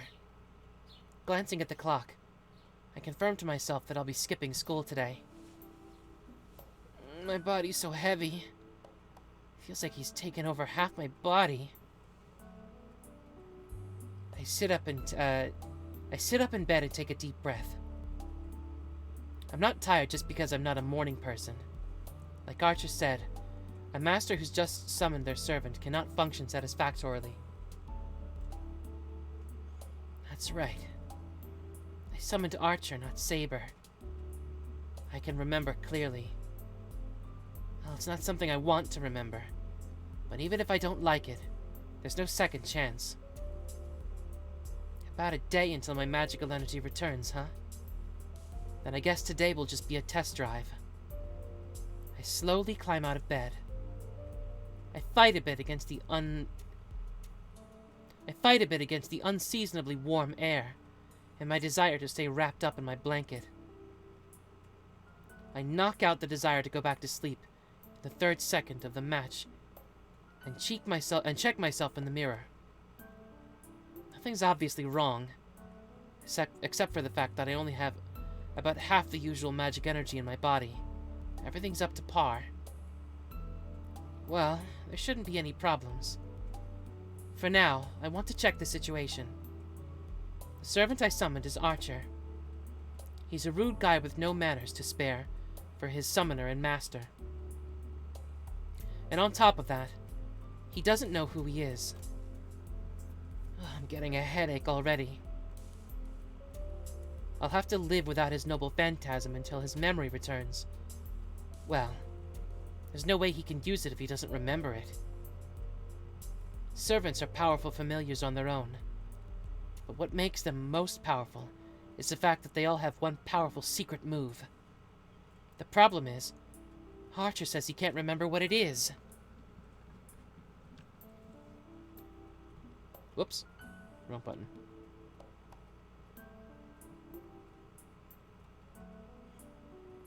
Well, it's partly my fault, so we'll have to make do.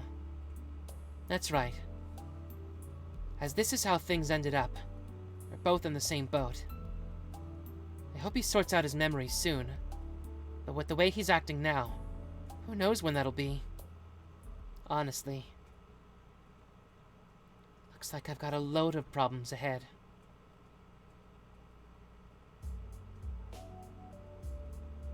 Wow!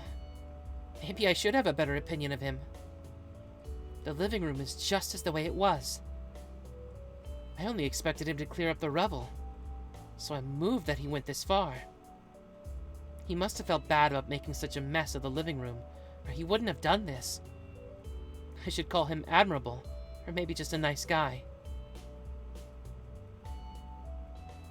The sun's already up.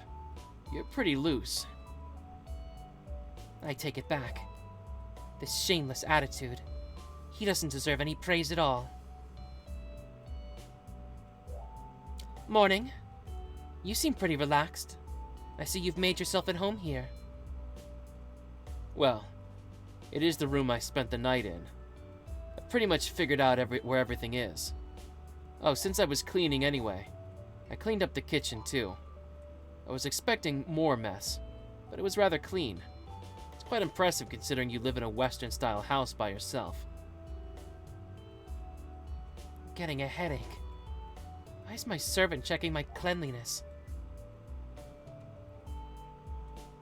They say servants only think of battles, so maybe this guy's broken somehow.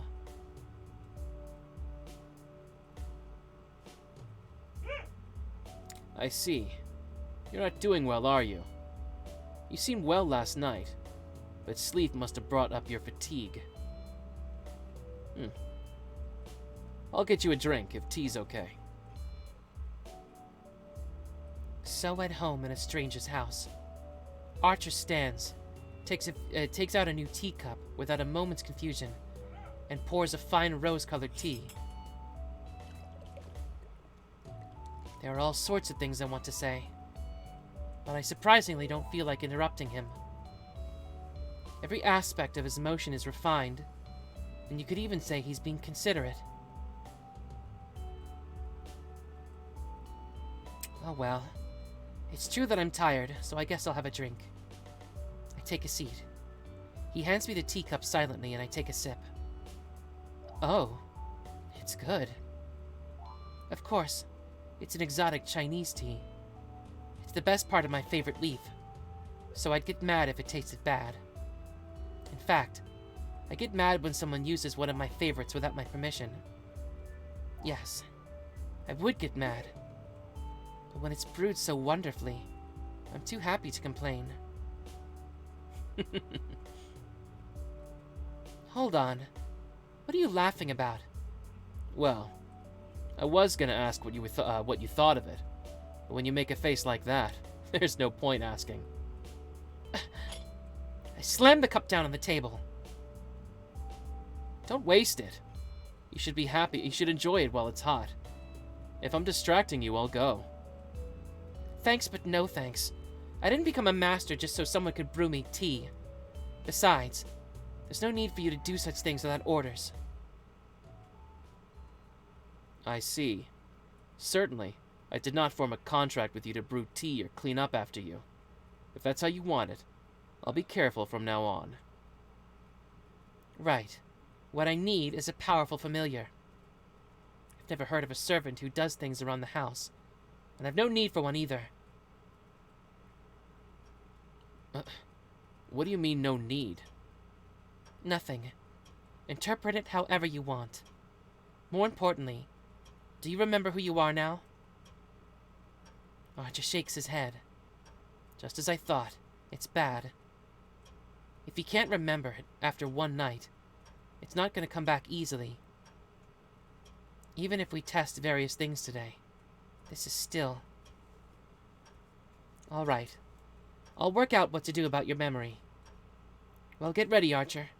Since you were just summoned, you don't know your way around yet, right?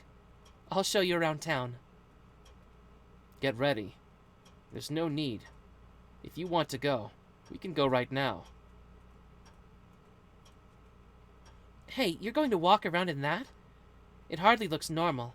Besides, other masters would be able to tell you're a servant right away. I don't intend to go announcing to everyone that I'm a master, you know. Oh, so that's what you meant. It's not a problem. Certainly I will need to change, but only when I take form. Servants are spirits, after all. We become spirits when not in battle, and to reduce the burden to our masters. Oh yeah. You're still a heroic spirit, even if you're summoned already.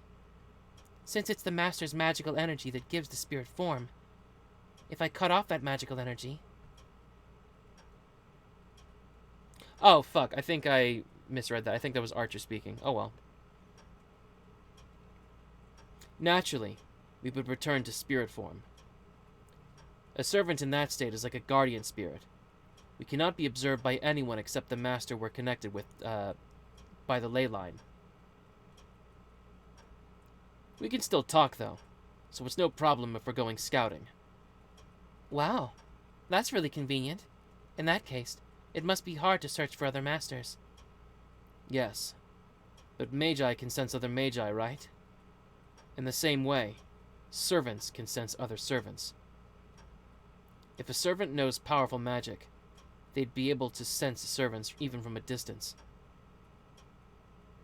Just as Archer says, a master's usually a great magus. A magus with strong magical energy is sensitive to other magical energy. But as far as I know, no one in this town has magical energy that strong. So what about you? Can you tell where the other servants are? Master, have you forgotten my class?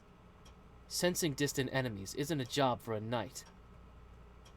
Well, I guess not. Archer's magical energy isn't that strong. I expect only the servant caster would have enough magical energy to locate enemies from a distance. Alright then, follow me, Archer. I'll show you the world you've been summoned into. I don't think it'll be that new for me.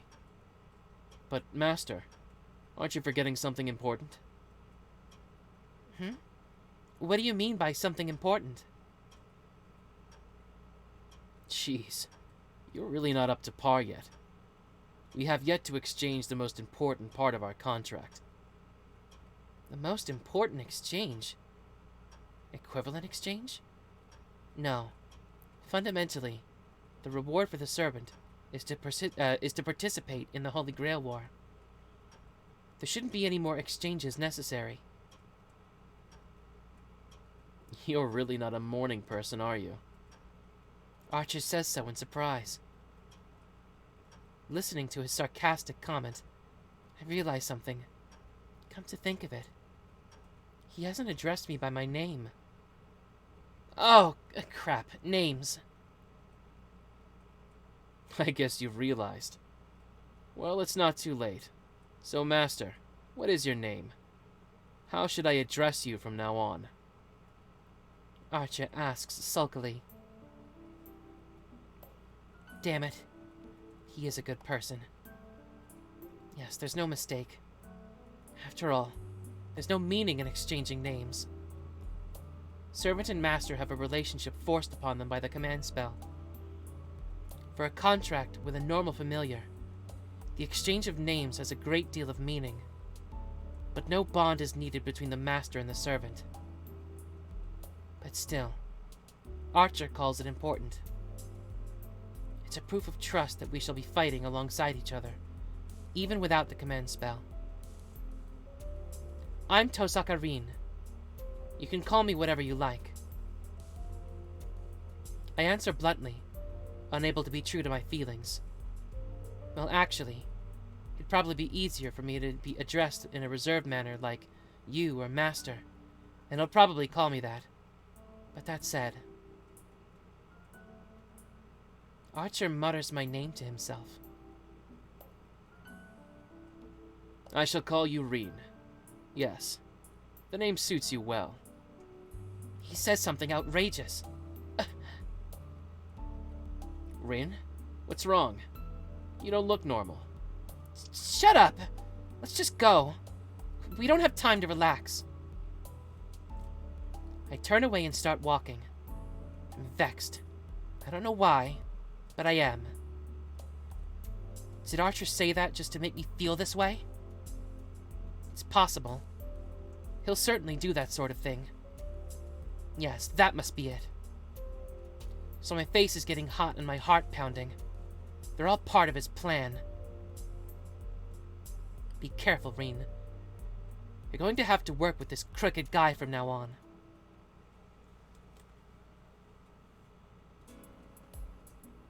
I go out with Archer.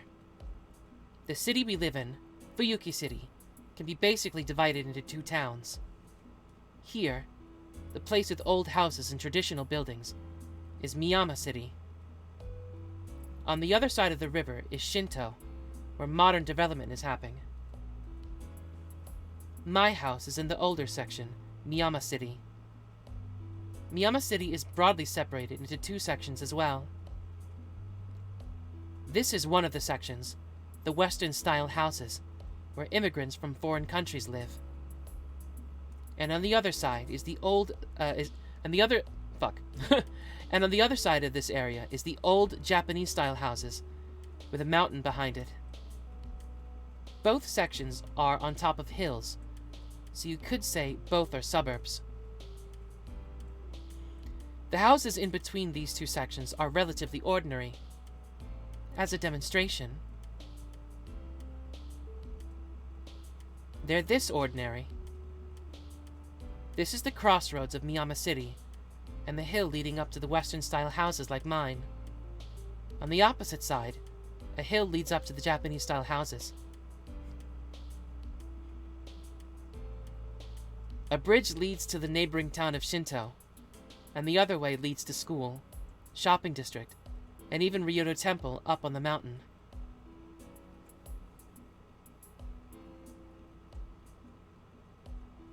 And this large bridge connecting Shinto and Miyama City. A few years ago, a big station was built over that side, and it's rapidly grown since then. Even though Miyama City and Shinto are in the same city, you can think of them as totally different places. The city's name, Fuyuki, or Winter Tree, supposedly comes from the fact that winters are long here. Thinking about it, this place certainly has a long winter. In contrast, though, it's quite warm here, and February here is about as warm as December everywhere else. I bet a few hot springs would turn up if you went digging around. Then again, this half-hearted cold would make the city a poor hot springs resort. Fuyuki City has a friendly winter, and a strange climate that enters spring in April with no changes.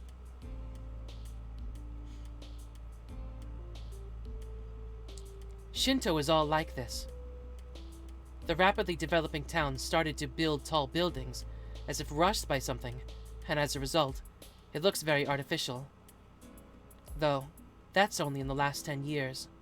From what I hear, the big fire here 10 years ago pretty much burned down the whole residential district. These buildings were constructed on the land no one lived on anymore.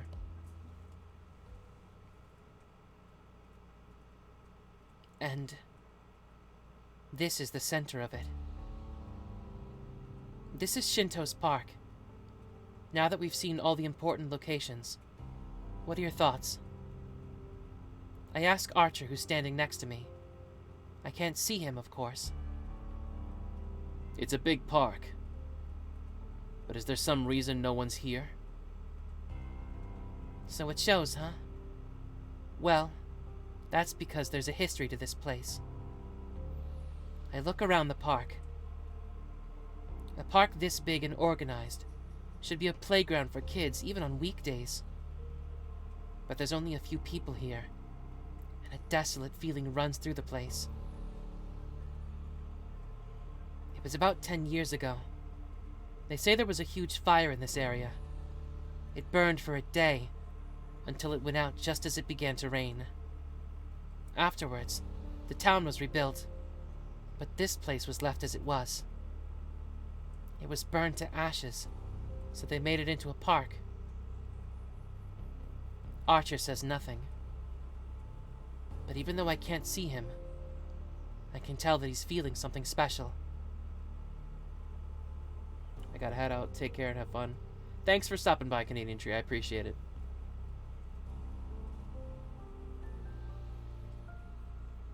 You seem to have noticed. That's right. This is where the last Holy Grail War ended. I don't know the details, but the last war ended here. And the place has been like this ever since. I see. That must be why this place is so full of many grudges.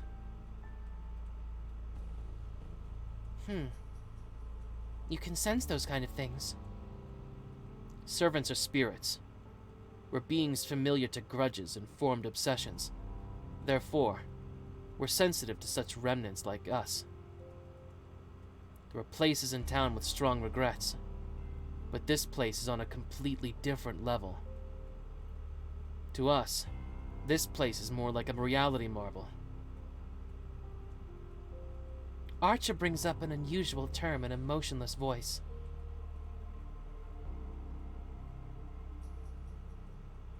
Reality marble. One of the magics considered the pinnacle of magi, said to be infinitely close to sorcery. For hundreds of years, a boundary field has been the defensive field that protects a magus. Put simply, it's a vicious version of a security system on a house. A boundary field is something applied to an existing area or building to protect oneself from outside enemies. But it's merely a transformation applied to what already exists. But a reality marble is different. A reality marble is an image that erodes reality. The imagined world of the magus, a bounded field that paints over reality by letting a magus's heart take form. That is what we call a reality marble. In other words, it's a large-ranged magic that distorts, no, remakes the world as the magus wishes. It's hard for me to say anything like, I really got invested in this visual novel. It took me months to finish it. It's going to take me longer than that to finish it.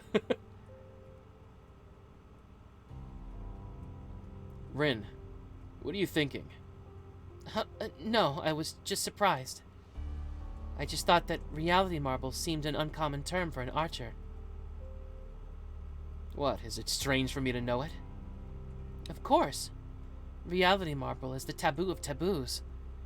The secret principle's secret principle. It doesn't make any sense for an archer to know about it. Isn't that right? I ask with my expression. And then, I sense him sighing heavily next to me. Rin, a hero is someone who excels in both magic and weaponry. It's fine if you want to think an archer can use only bows, but please don't take such an optimistic view of the other servants. Come to think of it, he's right. I understand. It was a careless thing to say. I'll be careful from now on. So, it's okay, right? Rin, I'm gonna be honest. You are excellent. Because of that, you have a habit of underestimating others. You should reform that habit before you grow up. You're being rather rude. Reform. Like that's training bad habits out of a horse.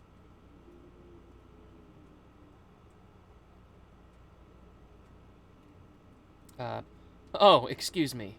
I didn't mean to make it sound like you're a disobedient horse. I just used the word because it suited your image. Hey, that's even worse. Ouch. Oh, I thought okay, I thought that was more of a colloquialism. Okay, never mind. My right arm suddenly hurts. Rin? Be quiet for a second, Archer. The command spell engraved in my right hand is hurting. A small warning, as if to get my attention. Someone's watching us. I extend my consciousness to the surroundings. I roll out the threads of my consciousness and search through the park. I can't find him. What about you, Archer? It's difficult. I can't even feel the stare. Then, it must be a master watching.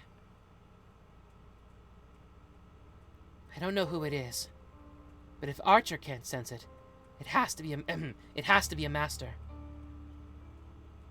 There aren't even 7 of us yet, but if we wanted to, we could start the fight at any time.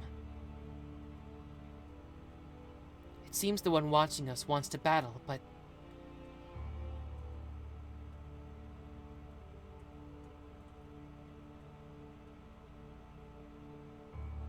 the command spell reacts to other command spells. So that must mean if you're a master, You should be able to recognize other masters when you see them. Then wouldn't that mean that you should be able to identify the other master too? Yes, but a superior magus can conceal their magic energy. Even though command spells react to each other, they operate on magical energy. If the master has closed his magic circuit, it'll be hard to find him. It's troubling. It means we're showing them our location. That's right. Well, if I search around my house, I should be able to find something that kills my magical energy. But... do you need it? You don't need it? Right. Because if I don't hide it, they'll come to us, right? Saves us the trouble of trying to find them. Archer takes a deep breath and goes quiet as if he's shocked. What? You want to say I shouldn't be overconfident? I ask, remembering our previous conversation. But Archer just says, that's impossible. You're strongest like this. Yeah. You can let those weaklings follow us about, he says, trying to hold back his laughter.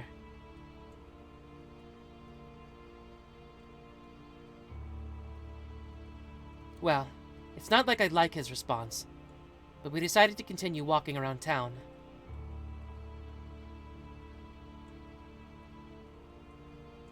We toured the important places, really dragging our observer around, having dinner along the way, and bring things to a conclusion.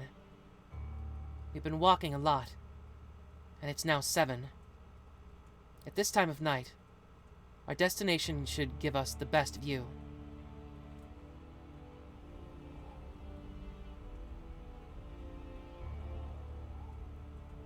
A strong wind. The tallest building in Shinto. The view from the rooftop of this building is a fitting end for this day. What do you think? This place has a great view, Archer. Jeez. I pity whoever you go out with someday. You drag me around all day. Did you say something, Archer? Just an honest opinion. Oh, it certainly is a nice place. If we'd came here to begin with, we wouldn't have had to walk around like we have been. What are you talking about? It certainly is a nice view, but all you can tell from here is the overview of the town. You have to go to the places themselves to know the layout. That's not true. My class is an archer for nothing. You can't be an archer unless you have good eyesight. Is that so? So you can see my house from here, Archer? No. I can't see the neighboring town from here. At most, I can see as far as the bridge. At that range, I can count the number of tiles. No way. The tiles on the bridge? That's not just good. His eyesight could match the telescopes you find on these rooftops. I'm surprised. You really are, Archer. Rin, I don't like to think so, but are you making fun of me? Of course not. I just misunderstood because even though you're called Archer, you don't seem like one. That's a troubling claim. I shall question you further on this matter when we get home. It seems Archer is taking a liking to the view as he falls silent. He's probably working out the town's layout. I can't interrupt while he's surveying the battlefield. I leave Archer's side and move to the edge of the building. All I can see with my eyesight is the lights below the building. Like the headlights of the cars in the street and the people going home after work. I can't tell what kinds of cars or what kinds of people there are. I can see them, but I can't see them. Just like noticing someone is watching me before, but not being able to see the watcher. At the very least, there's one person that has his base in Shinto. I strain my eyes to stare below me. There are 7 masters in all. I still don't know who the masters are, nor which servant they command. Right now, I assume all the masters are walking around town and collecting information about other masters. Suddenly, I feel someone's eyes on me. There's no reaction from my command spell. I just feel someone's eyes. From below, I look down. There are many people walking around the road. Among them is a person. One person is looking up at me, as if looking up at the moon. I can't tell for sure who it is. I can't tell for sure, but I still know who it is. It's surprising. What's he doing at this time of... What's he doing at this kind of time? Rin, have you found an enemy? Archer calls out to me as if he's sensing my excitement. Nothing. I just saw someone I knew. An ordinary person. Nothing to do with us. I answer, unable to hide my irritation, and leave the place where I was standing. There's no way he could have seen me from the ground.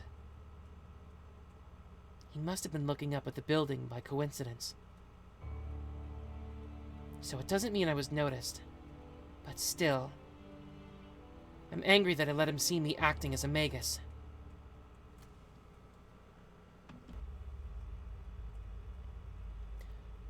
By the time we get back to Miyama City, it's already past 9 o'clock. Unlike Shinto, Miyama City is an old residential district. No one walks around after 9, and the town grows as quiet as midnight. So, that's pretty much it. Do you have a good idea of the town? Yeah, I get it. I'll figure out the rest as we go along. Then we're done for the day. I'm not up to par either, so let's go home and rest.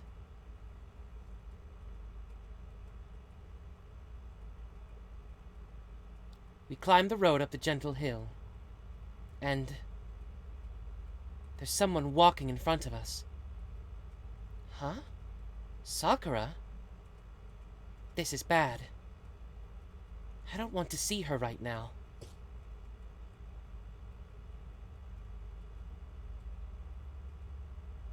Rin? Why are you hiding? Oh shit, no, I thought I thought that was fucking Sakura. I thought Sakura was like, why did you just jump into the back alley? What's wrong with you?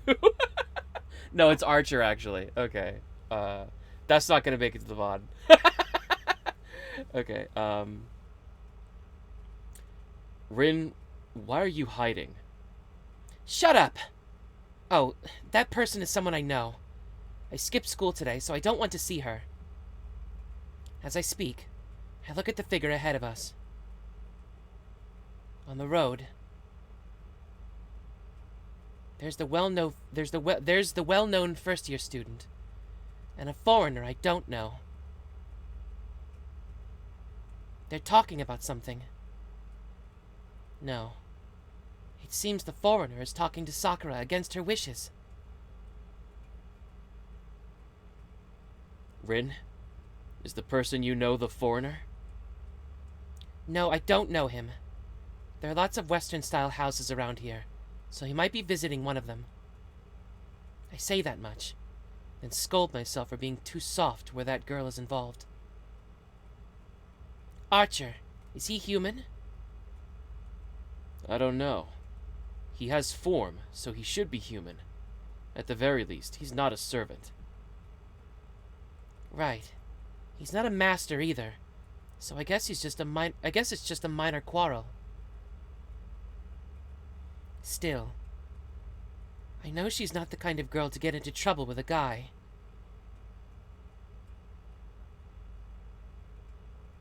They're going. The girl is walking up the hill. The man is... The blonde guy goes down the road we came up.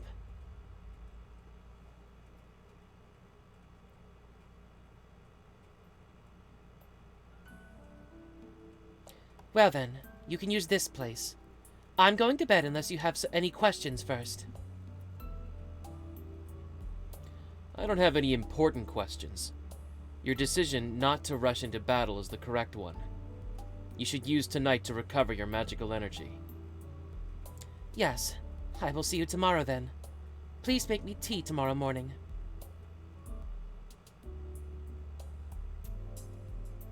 Fatigue hits me hard once I walk into my room. Oh yeah, I have to contact Kirei before I go to bed. That annoying priest. He'll already be getting ready to call the substitute magus. I don't really care about that, but he's my guardian, so I should at least do the right thing. Phone. I dial the number. And soon, the fake priest picks up. Kirei, it's me. I formed a contract with a servant just yesterday, so register me officially as a master. A brief silence. Kirei's silence is enough pressure to stress you out, even over the phone. Understood. Now what? You should come and see me at least once. I have something to give you that I received from your parents. They said to give it to you only if you become a master before you become an adult. Oh, you mean Father's will? I already deciphered it and got the item, so it's fine. I'll come and see you if I feel like it. Goodbye. Wait, Rin, if you're a master now... I hang up, not hearing him out. Listening to Kirei's lecture while I'm tired won't help me recover my magical energy. All right, all preparations are done now. All that's left is to sleep. When I wake up next, it should be a completely different morning. 10 years ago. The Holy Grail War, which my father competed in as a master and was defeated. Now I'm entering that same battle. I feel like I'm a little off today. I don't know why. It's probably good we're not doing a long one then. So, after breakfast, I clearly explain my immediate plans. What? You're going to school? Yes, do you have a problem with that, Archer? No problems, it's just... Archer hesitates, but does not object. He must have realized yesterday that I'm not the type to take back my decisions. I can kind of tell without him saying so. Archer is sarcastic, but he has an honest side to him, so it seems he won't complain about something he's accepted. Yes, in other words, he's faithful in an awkward way. This is my conclusion. No. More of an intuition after watching Archer all of yesterday. Rin, as you are a master now, you must always be cautious of other masters. School is a place where it's hard to remain prepared against sudden attacks. Let me just lower the volume just a wee bit.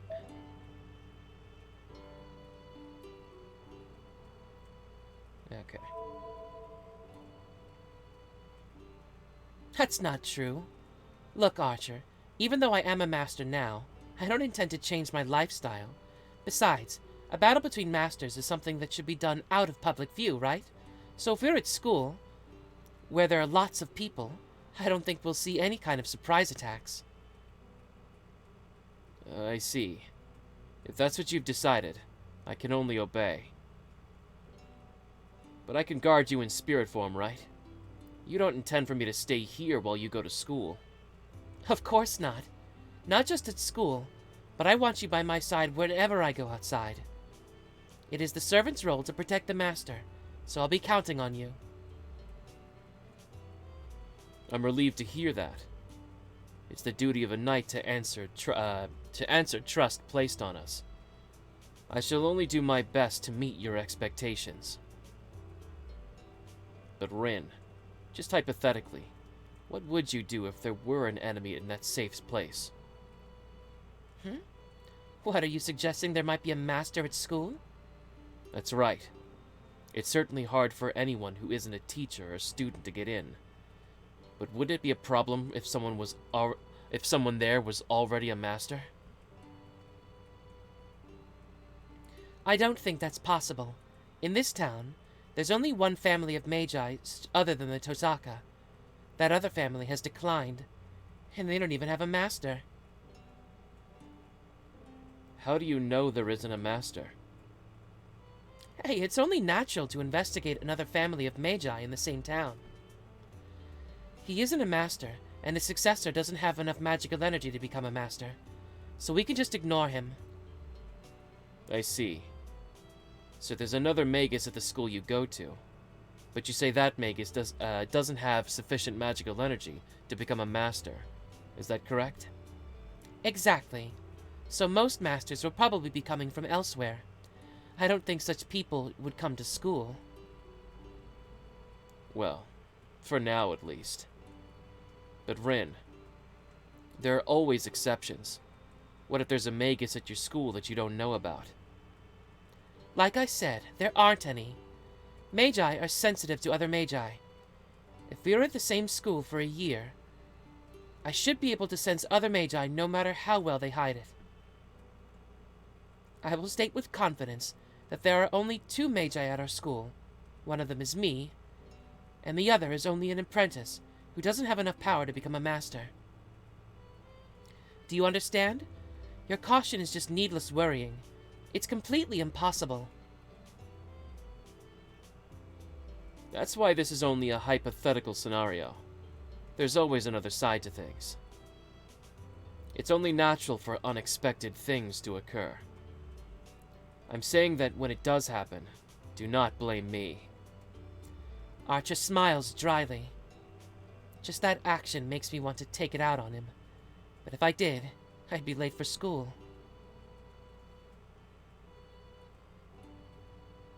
That won't happen. A hypothetical is a hypothetical because it won't happen. If it does, it just means my analysis was too shallow. All right, I'll remember that. Let's go, Rin. It should take 30 minutes to get to school, so we won't make it unless we leave soon.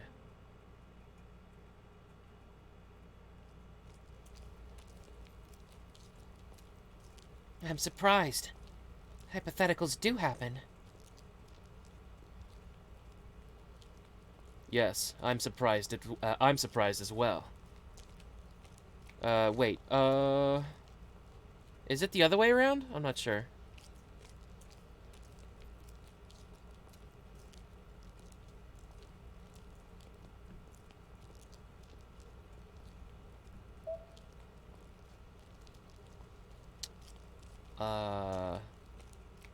I'm surprised hypotheticals do happen. Yes, I'm surprised as well. Wow, it pays to argue over everything. It had an unexpected... That's gotta be Rin, the second line, right? Okay. I'm surprised.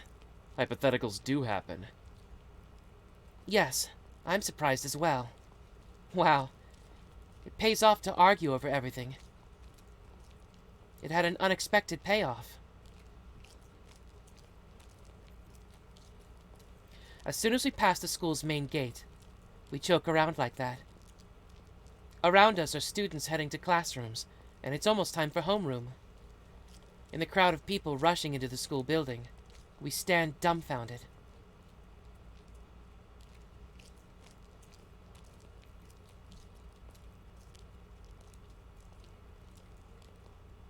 This isn't just the air stagnating. I'm a little confused.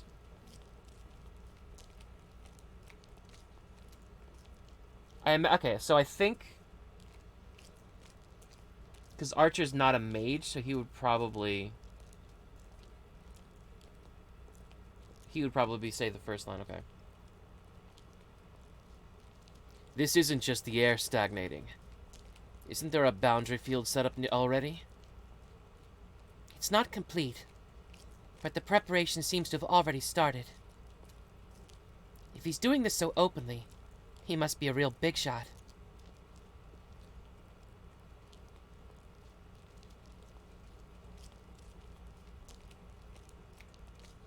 or a complete amateur. A bounded field that lets others notice the abnormality is only third class.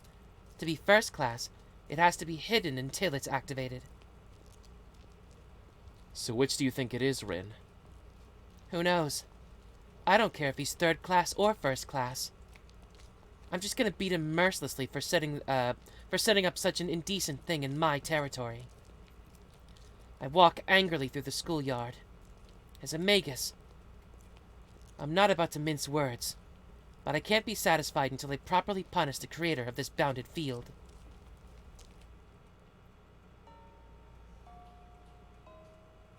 After second period, while walking back from the music room, I see a first-year student walking unsteadily. The student is carrying some stack of papers, and it looks like she's having trouble. I'll help, Sakura. Huh?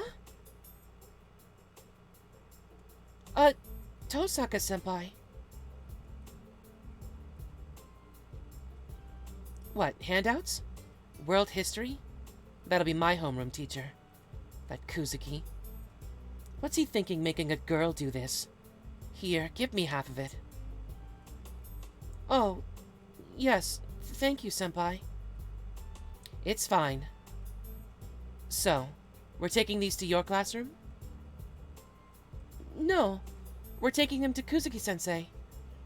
He said he's recalling them because there was a misspelling. I understand. Kuzuki's really stubborn. He's the guy who canceled the whole test just because there was one misspelling in it. Huh? You mean the school's exam? Right. I think it was last year's midterm. He came in while everyone was filling in their names and said in his usual tone that the midterm had a misspelling in it. He said that the question was not correct, so the midterm had to be cancelled and retaken at a later date. We were surprised, but so were the teachers, and they still talk about it today.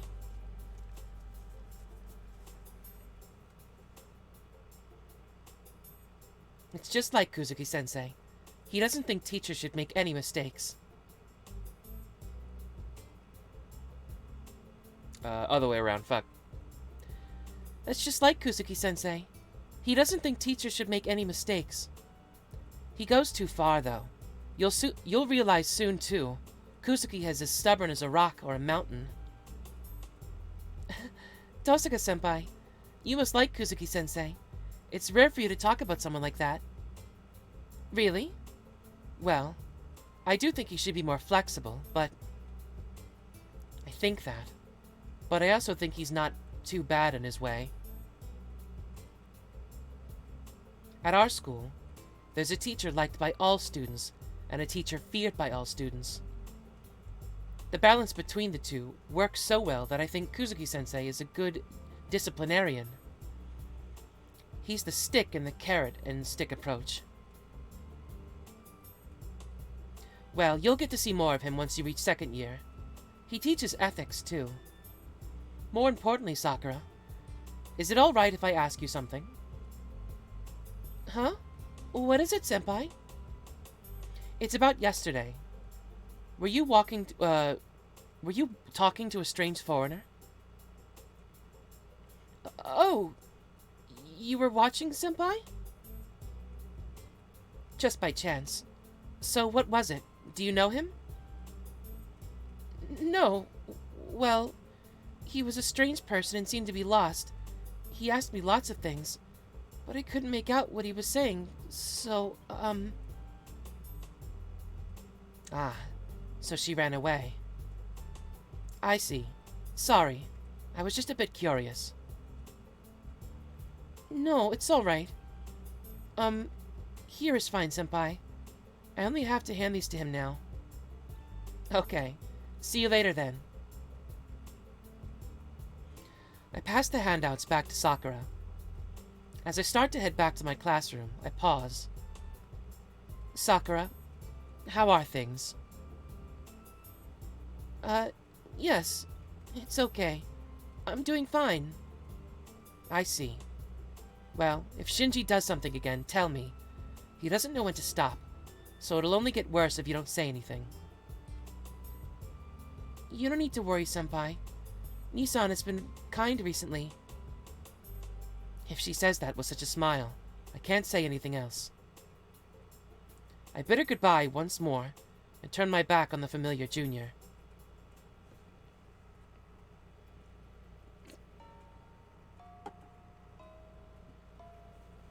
The day ends.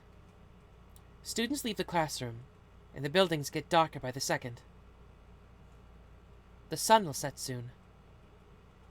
When the red sun sets and night falls, there should be no one left in school. Let's begin, Archer. First, we need to check out the bounded field. Once we figure out what kind of boundary field this is, we'll decide whether to eliminate it or leave it. I address my invisible partner. Archer must understand, as I sense him nodding. A bounded field is something that protects its caster. You could call it a geographical magic, in which one knits a line of magic across the land to change at the interior. Infinite different effects are possible within a bounded field. There are all sorts of bounded fields, from ones that conceal the area from people's eyes, to ones that limit the use of magic within them. The most aggressive of all are those that oppress life forms within them.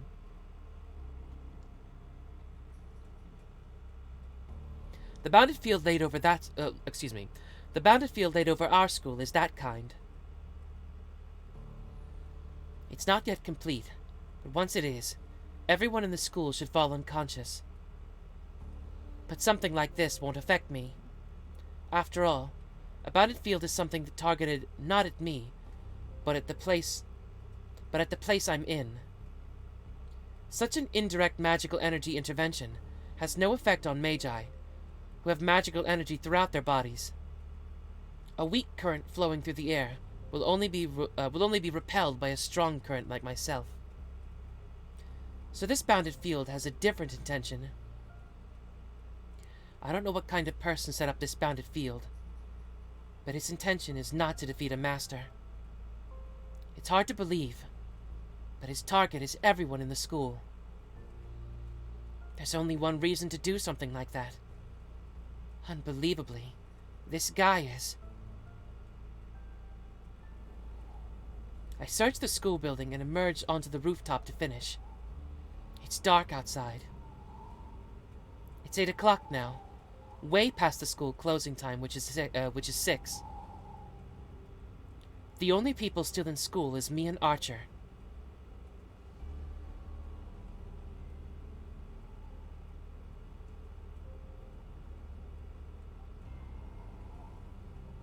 So, this makes 7. Well, it looks like this is the origin. An 8-stroke mark is openly drawn on the rooftop.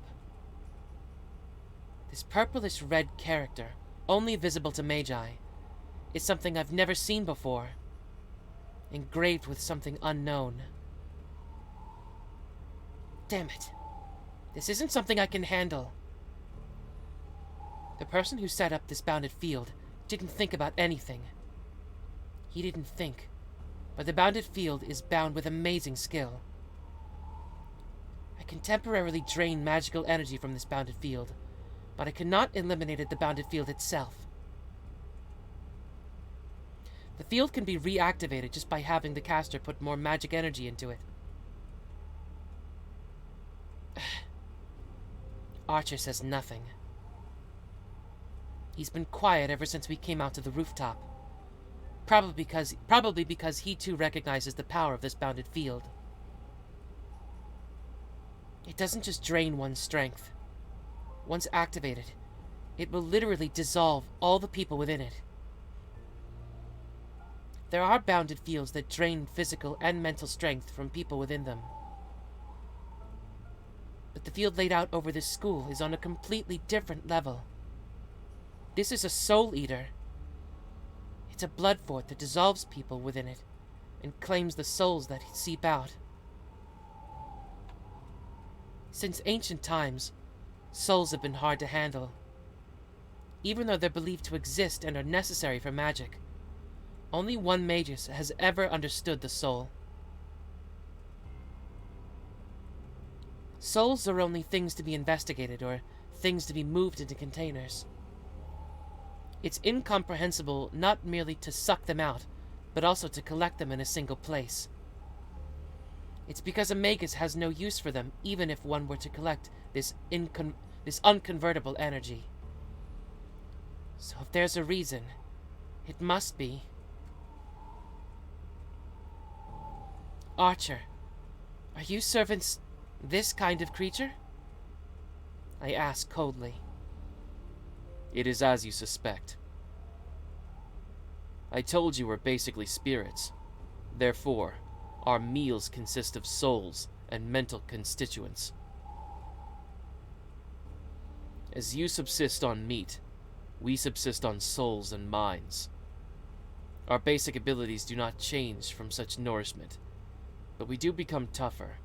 In other words, our magical energy capacity increases. Yes. To strengthen your servant, you must attack people indiscriminately. Oh hey, what's up? So the magical energy the Master provides isn't enough? It's not that, but it doesn't hurt to have more. In war, when you lack strength, you make up for it with supplies, right? It's a basic tactic for a master to steal energy from the people around them. In that regard, this bounded field is very efficient.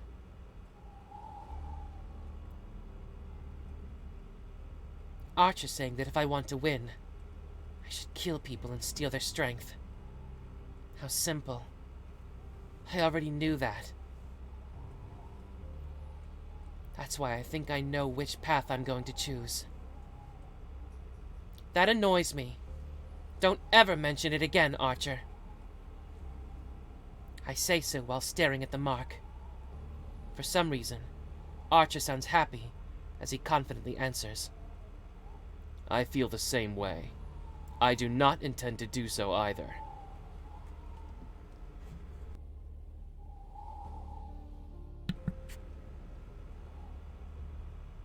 Well, let's erase this. It's meaningless, but it should hinder them a bit. I approach the mark and extend my left arm. The magic crest on my left arm is the book of magic passed down to the Tosaka family. I switch on my sense.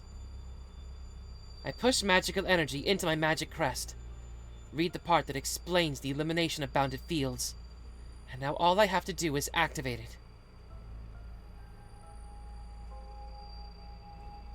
Asbug, Badenmung, Mittelstand. Eliminate. Surgical extraction. Second section. I touch the surface with my left hand and let the magical energy flow out. This will at least wash the color off this mark, but... What? You're gonna erase it? What a waste. Suddenly, as if to stop the erasure of the bounded field, a voice echoes over. I quickly stand up and turn around.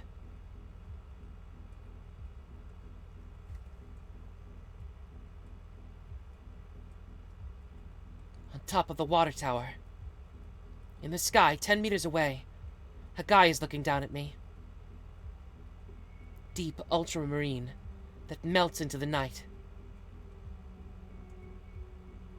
His grin is wild, and a bestial smell carries on the wind. The stare of the beast is a cool one. How did you know it was a completely different guy to change your voice? Because I've seen the anime. The man in blue looks at me like an old friend, even in this situation. Is this your doing? No. Petty tricks are the Magi's job. We only fight as we're commanded to. Isn't that right, you over there? Casual, but his voice is filled with murderous intent. This guy can see Archer. As I thought. A servant! That's right. Since you can tell, I can consider you as my enemy, right?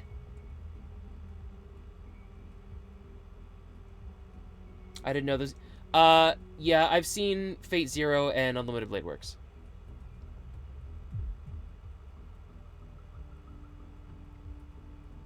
My spine freezes.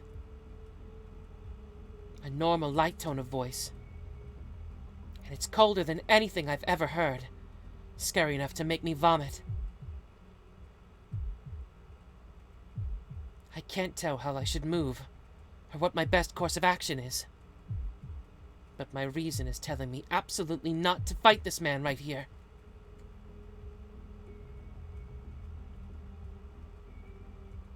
Wow, that's pretty good.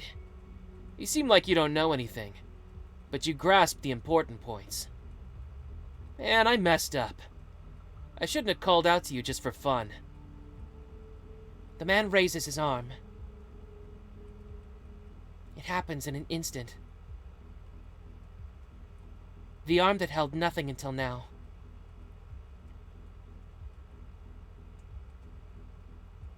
Okay, cool, the casual route. Glad you're getting into the VN. You're now more Chadley than 95% of the Fate fandom. Well, yeah, that was the plan.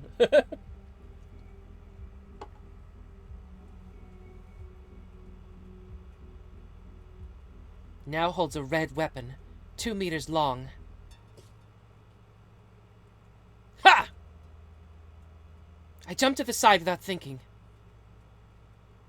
I can't spare the time to consider that I can't jump full force while on a rooftop.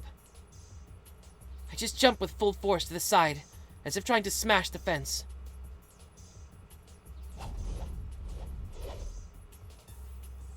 A whirlwind brushes past my hair.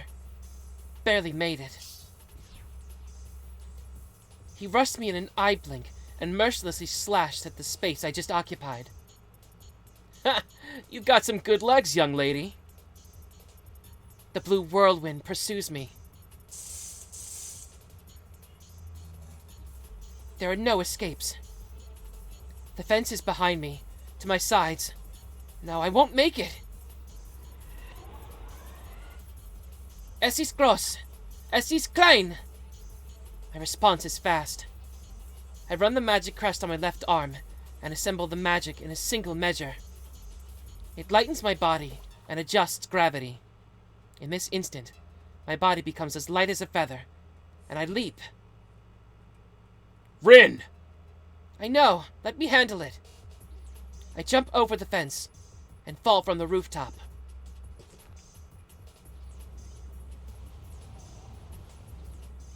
The wind and pressure push against my body.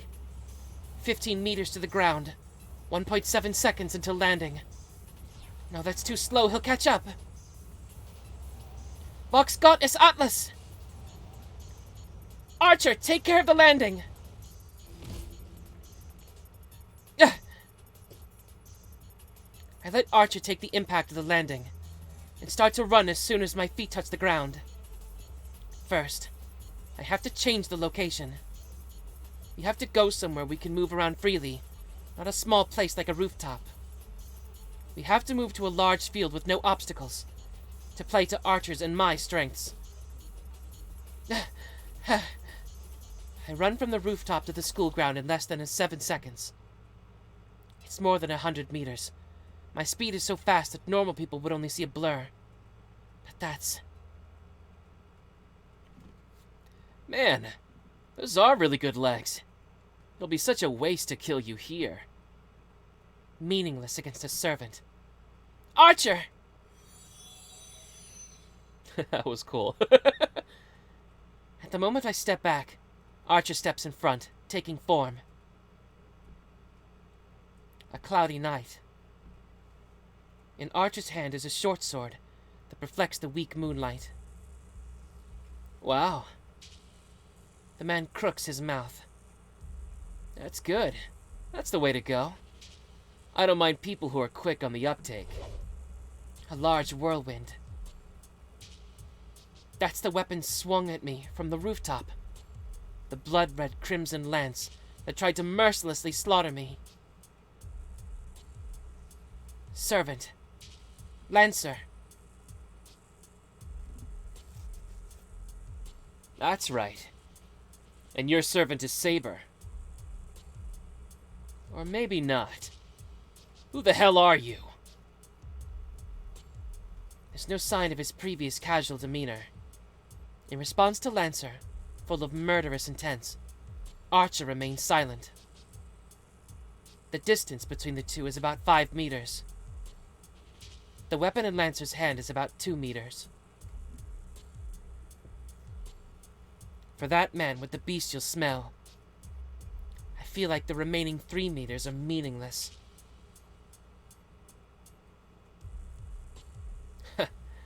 You're not the type to engage in one-to-one combat. So you must be Archer. Archer doesn't respond to the sneering voice either. Confronting each other, strangely, are red and blue. The two counterfeit-colored knights are already watching for the other's clinching blow.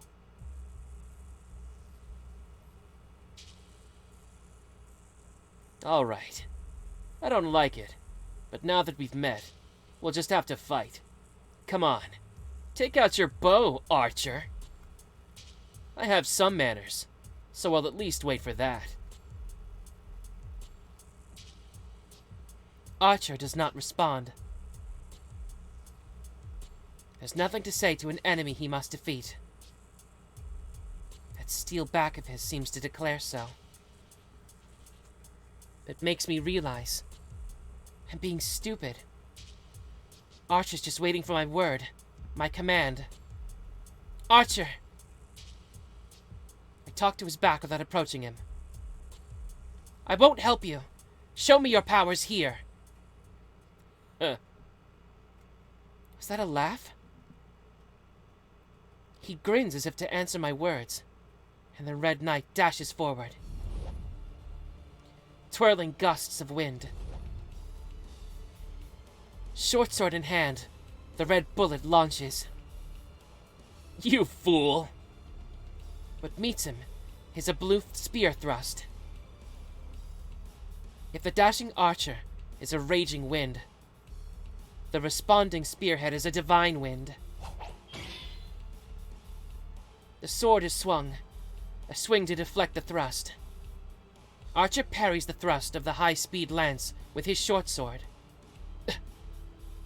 The one in red stops. The enemy did not permit Archer's rush. The enemy doesn't even let him get in with 2 meters. The range of the spear. For a long weapon, distance is always preferred. As Lancer has a weapon almost 2 meters long, he only needs to attack when the enemy comes into his range. Thrusting at an approaching enemy is easier than moving out yourself. But even so, Lancer closes the distance himself, and doesn't even allow Archer to move forward. Idiot! A mere bowman challenging a close-range fight. His temper is like a burning fire. Lancer closes in with each blow, with no thought of stopping. With a long weapon, it's suicidal to close into an enemy. The spearman's tactic is to use their long range to defeat the enemy and win the battle. So, as Lancer's just advancing unchecked, he doesn't have a chance of winning. No way! But just by that look, Lancer's lance shows no vulnerabilities as it strikes for the throat, shoulders, forehead, and heart. Thrusts so fast, even the after images are blurred. As each strike of the lance repels, rebuffs, and pushes back Archer, any one of his thrusts could be called a final blow. But even as a bowman, Archer is a servant. No ordinary attack can be a final blow. Ha! Having repelled the lance aimed at his forehead, Archer closes in with speed superior to Lancer's lance. Based on its shape, you might think that the main attack of a lance is a thrust, but the basic strength of a lance is in its swings. This is because a wide swing using its long range does not allow the enemy to dodge by stepping back. A partial retreat does not allow escape, and an attempt to counterattack will only result in a slashed stomach. But simply going forward will end up in a smashed rib from the long shaft of the lance. Archer and Lancer are similarly built. It's hard for Archer with no heavy armor to step into range of a lance swung like a whirlwind. But thrusts are a different story. A blazing fast thrust, certain to strike you, is certainly scary. But as long as the attack targets the point, there are many ways to avoid once you see it. As Archer did just then, hitting the shaft of the approaching lance to redirect it slightly creates an opening. It must be because he underestimated a bowman. The advantage of a long weapon is the strength and freedom of its range. Once Lancer has discarded these advantages himself, his defeat is...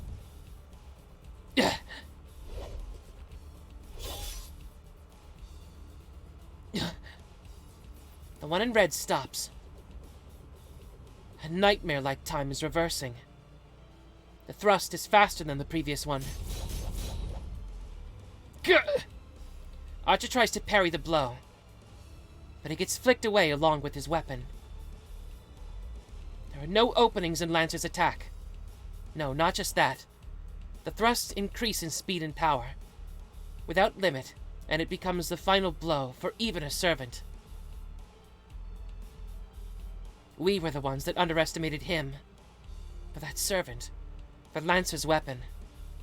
There are no general rules about lances. Who could ever parry continuous attacks without even space to breathe between them? Archer manages to retreat a bit and parries. As a result, the distance between them opens a little. That distance. Lancer uses that distance as a runway launch Lancer uses that distance as runway to launch an even more powerful attack. The raging continuous attack is only a repetition of that.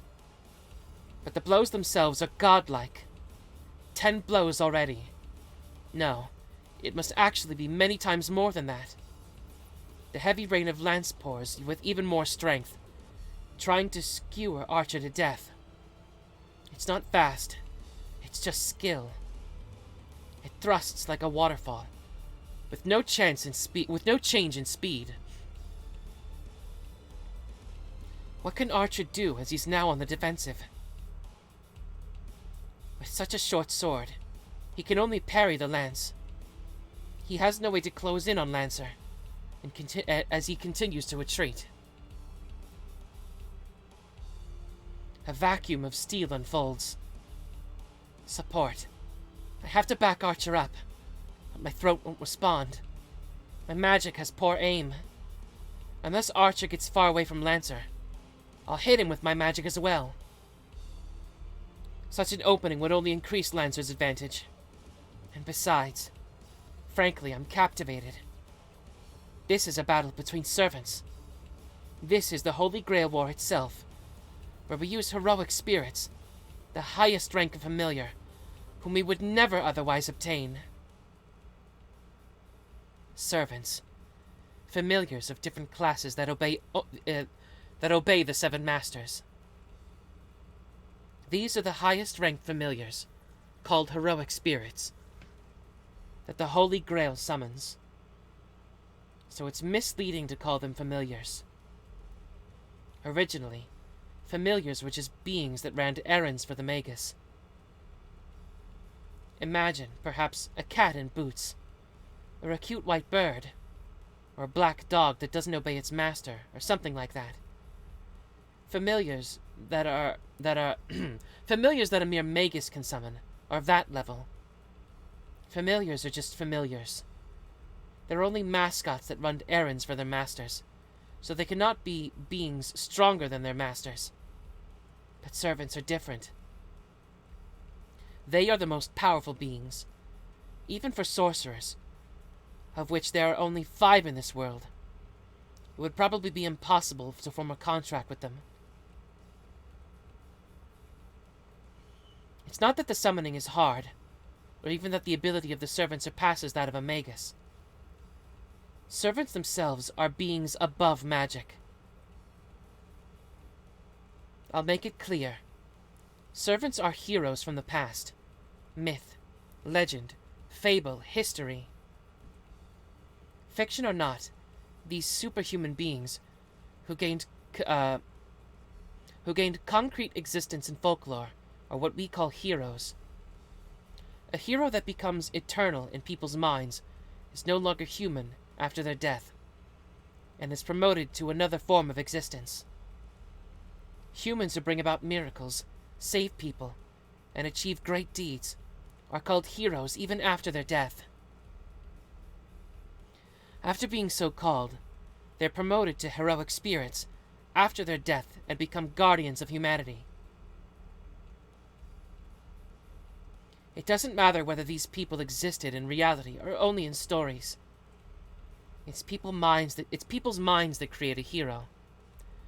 People's wishes that this is how things should be, give them form, and set them up as real. Authenticity does not matter. They can have form as long as they have fame as a legend, and people have faith. The ultimate ideal humans have created. The greatest human people have created. These are the heroes, the heroic spirits. And of course, since they are beyond human, they cannot be controlled by humans. Magus usually borrows their power only to mimic them. They can't summon the heroic spirits themselves. But the Holy Grail made that impossibility into reality.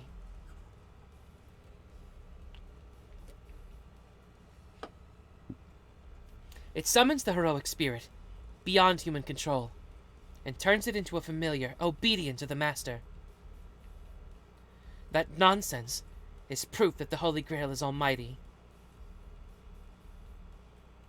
And with the passing of years ignored, the heroic spirits are summoned. The most recent from 100 years ago, the oldest from ancient days. The 7 heroic spirits obey each of the 7 masters, protect them, and eliminate the masters of the enemy. Heroes from every age and country have revived into the present day to kill one another for supremacy. That is why this ritual is called the Holy Grail War. But it seems the Holy Grail War has its limits too. Even the Holy Grail cannot indiscriminately call onto the spirit-like beings. Just as a form as invented by humans is required the imaginary 6th element, known as the devil, to take form, the heroic spirits also need a form to live in this world. That form is their temporary name, and the way they exist in this world. The Holy Grail has furnished classes so that the heroic spirits may take form easily, more easily, and it only summons the heroic spirits that match these classes. It's like a passport to the present, as it sets up a role for a familiar in advance. By allowing the summoned heroic spirit to take on that role, it helps the spirit to take form. If there are 7 masters chosen by the Holy Grail, there are also 7 servants obeying those masters. There are 7 furnished classes. Knight of the Sword, Saber. Knight of the Lance, Lancer. Knight of the Bow, Archer. Mounted Soldier, Rider. Magus, Caster. Silent Killer, Assassin. Mad Warrior, Berserker.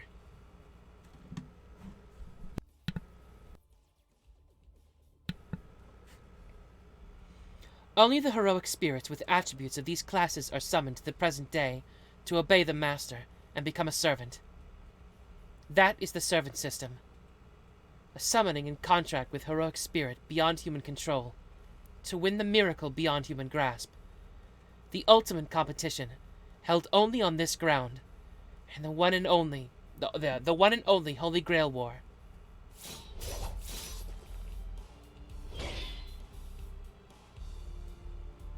A loud crash. The short sword that deflected Lancer's lance flies from Archer's hand. This is Lancer's technique. A straight thrust that turns into a sweep at Archer's wrist. It was a blow Archer could not avoid, even though he had seen it coming. There's no effective way of parrying a lance with a sword. A strong rebuff only results in a stronger counterattack, and a weak rebuff does not create any openings. The important aspect of the battle between a sword and lance lies in defeating the enemy when he's at the wrong range.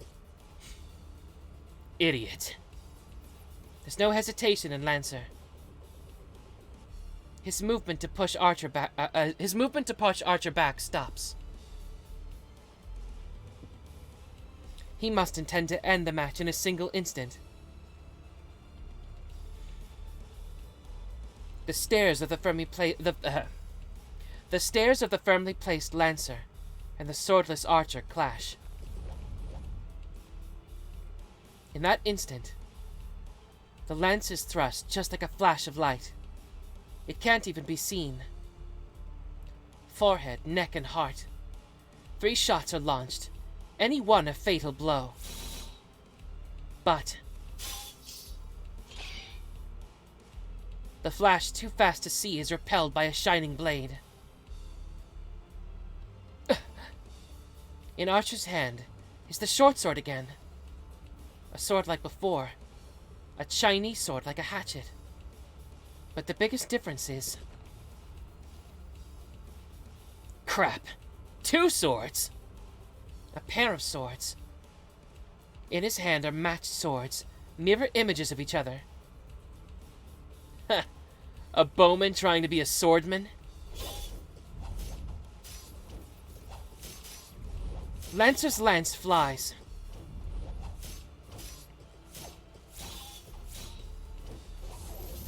As if to finish Archer off, the lance moves faster and faster.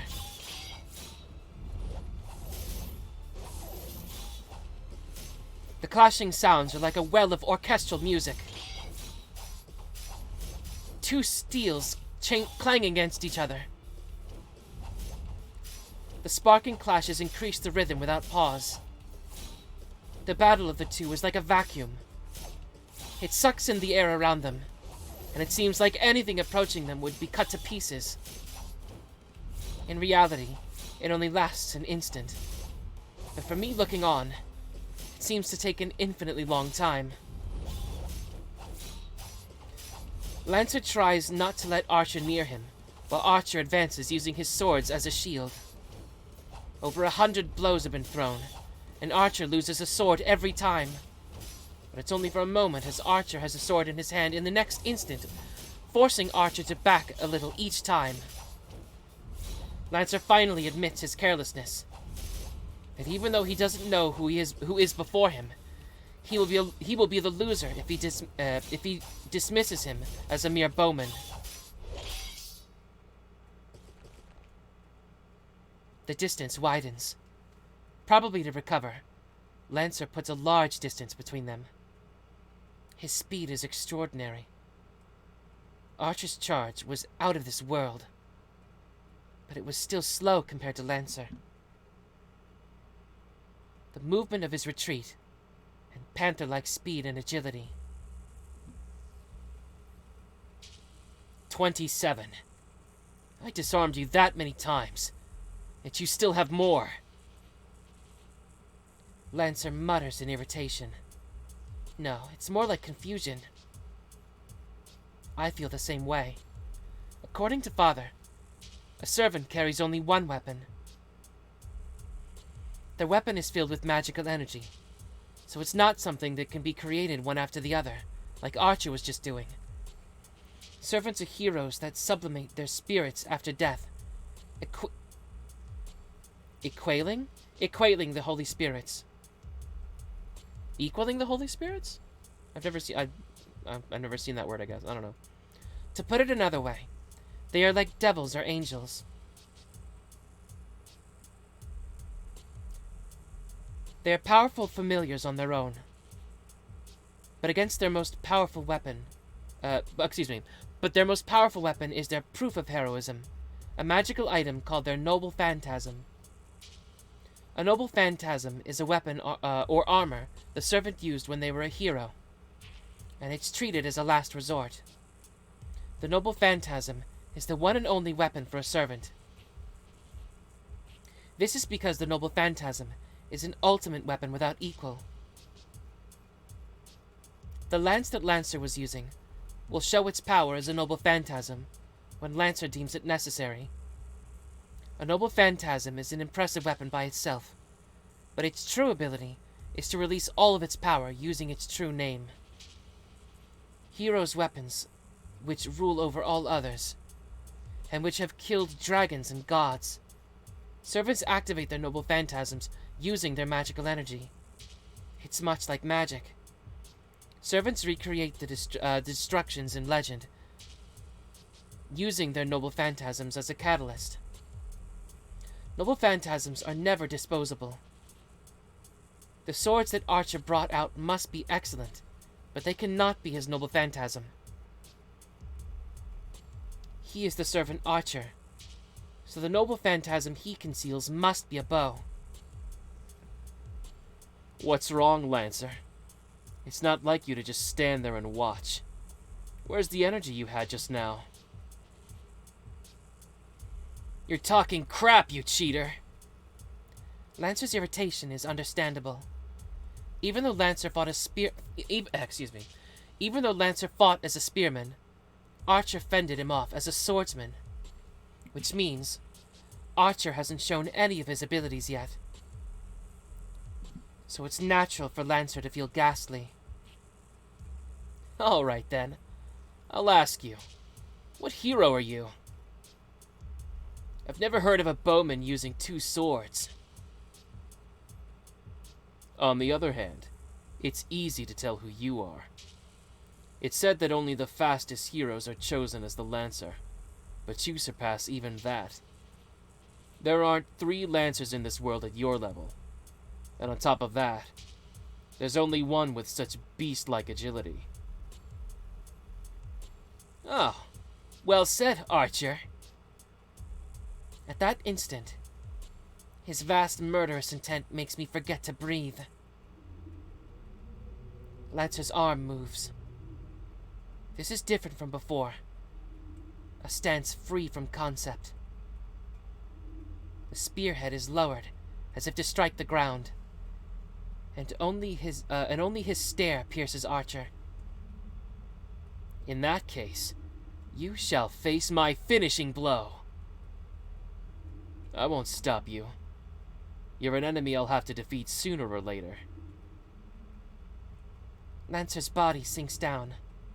At the same time, a chill like thorns fills the schoolyard. The air freezes. Not a metaphor. It literally freezes.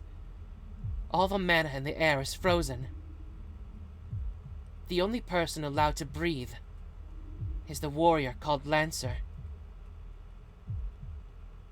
The lance in Lancer's hand is unmistakably a demonic one, and now it's waiting to take its true form in the moment it strikes.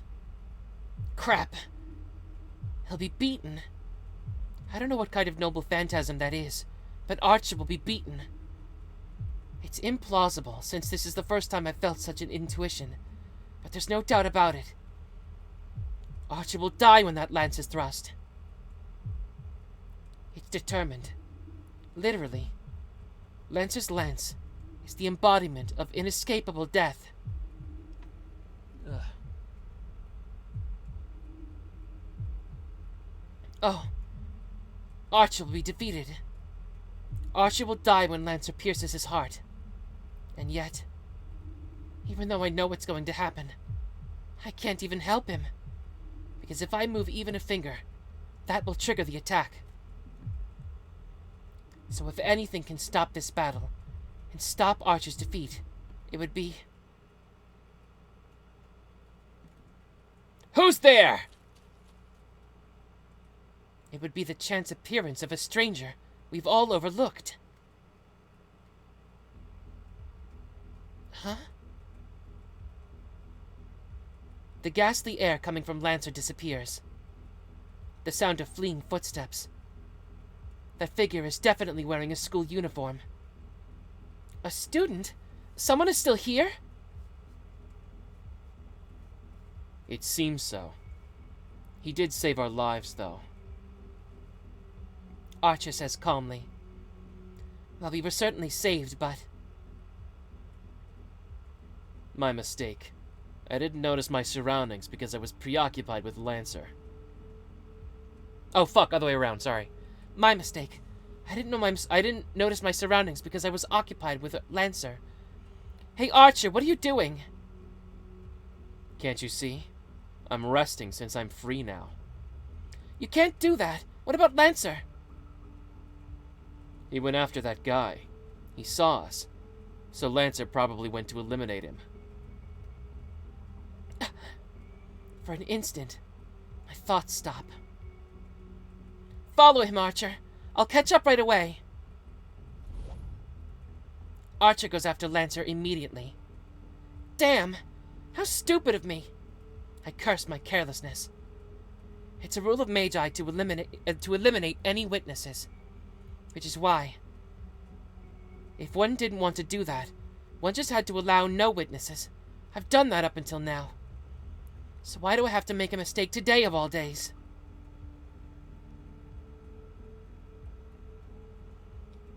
A night where even the moonlight is obscured. A student is lying on the cold hallway floor, and Archer standing still.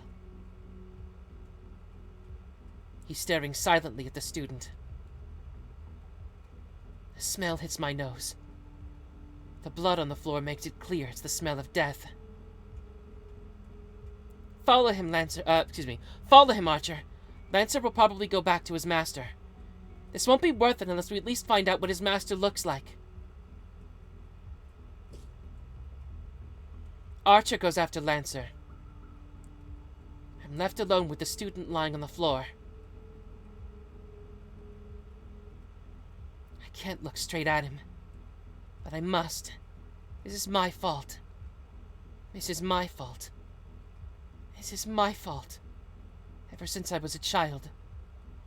Ever since I became the successor of the Tosaka, I've been preparing for something like this. There's no good or evil for Magi. I've always told myself that this road has only I've always told myself that this road has only my blood and the blood of others on it, so...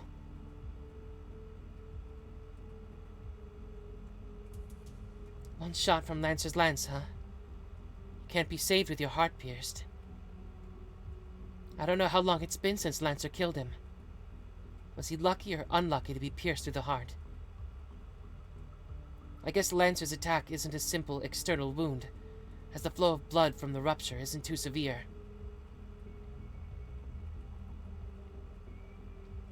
It's not too severe, but it's all over when the brain doesn't get enough blood.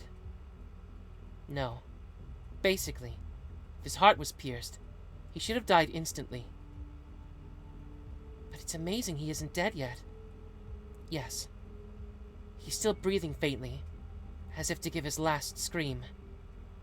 But that'll only last a few more seconds. He can't heal his own wounds, and I don't have enough power to save him either.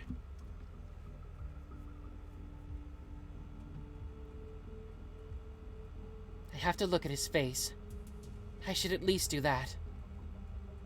I try to touch the head facing the ground, and realize my fingertips won't move.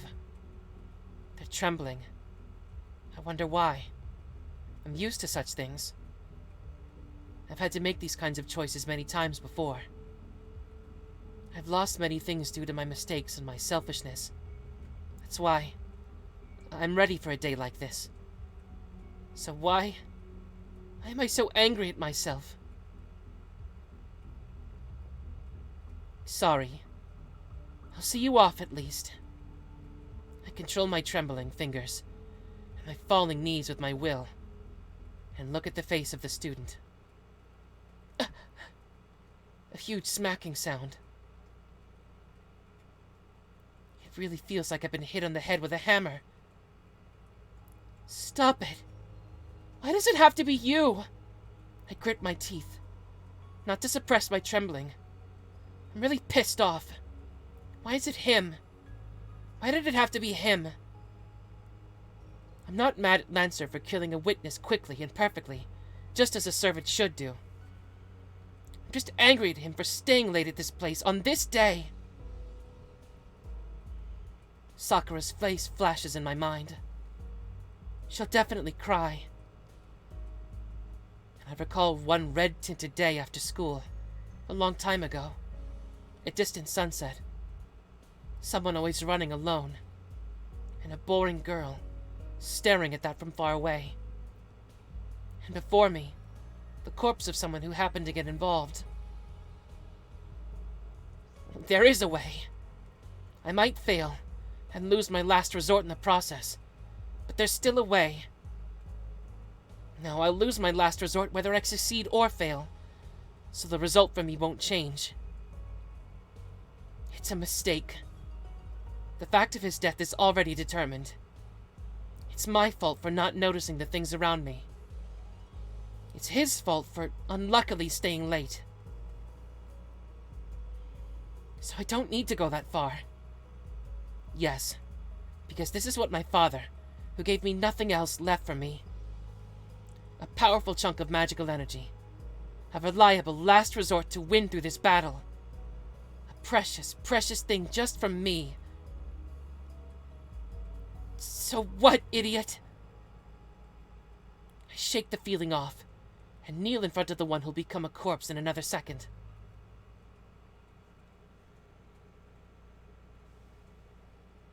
Man, I've done it. The pendant in my hand becomes lighter. My father's memento is drained almost to emptiness and falls onto what used to be a dying body. Well, it can't be helped. Yes, it can't be helped. I didn't have the power or skills to revive someone with a damaged heart, damaged blood vessels, and on the verge of brain death on top of that. That's why I had to make up for my lack of skill with this powerful object. It's lucky he was still breathing. If he was completely dead, no amount of magical energy could have revived him. But since he was still alive, I just did what I could, and ended up saving his life. It would have been awful if I failed, but since I succeeded, I guess it's all right. Yeah, I feel fulfilled, to be honest. So this wasn't such a bad experience. I'm just bluffing. Let's go. What's done is done. I have to head back before he wakes up. Yeah, there's no need for me to stay any longer. Archer should be following Lancer, so I should go home by myself.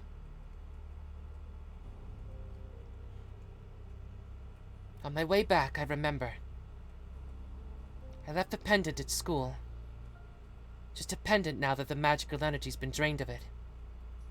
Oh well. I've no more use for that pendant. Sure, it might have a bit of magical energy left in it, but surely less than the 10 joules I have. What my father intended to leave for me was enough magical energy to win the Holy Grail War. So now, without magical energy, that thing is meaningless.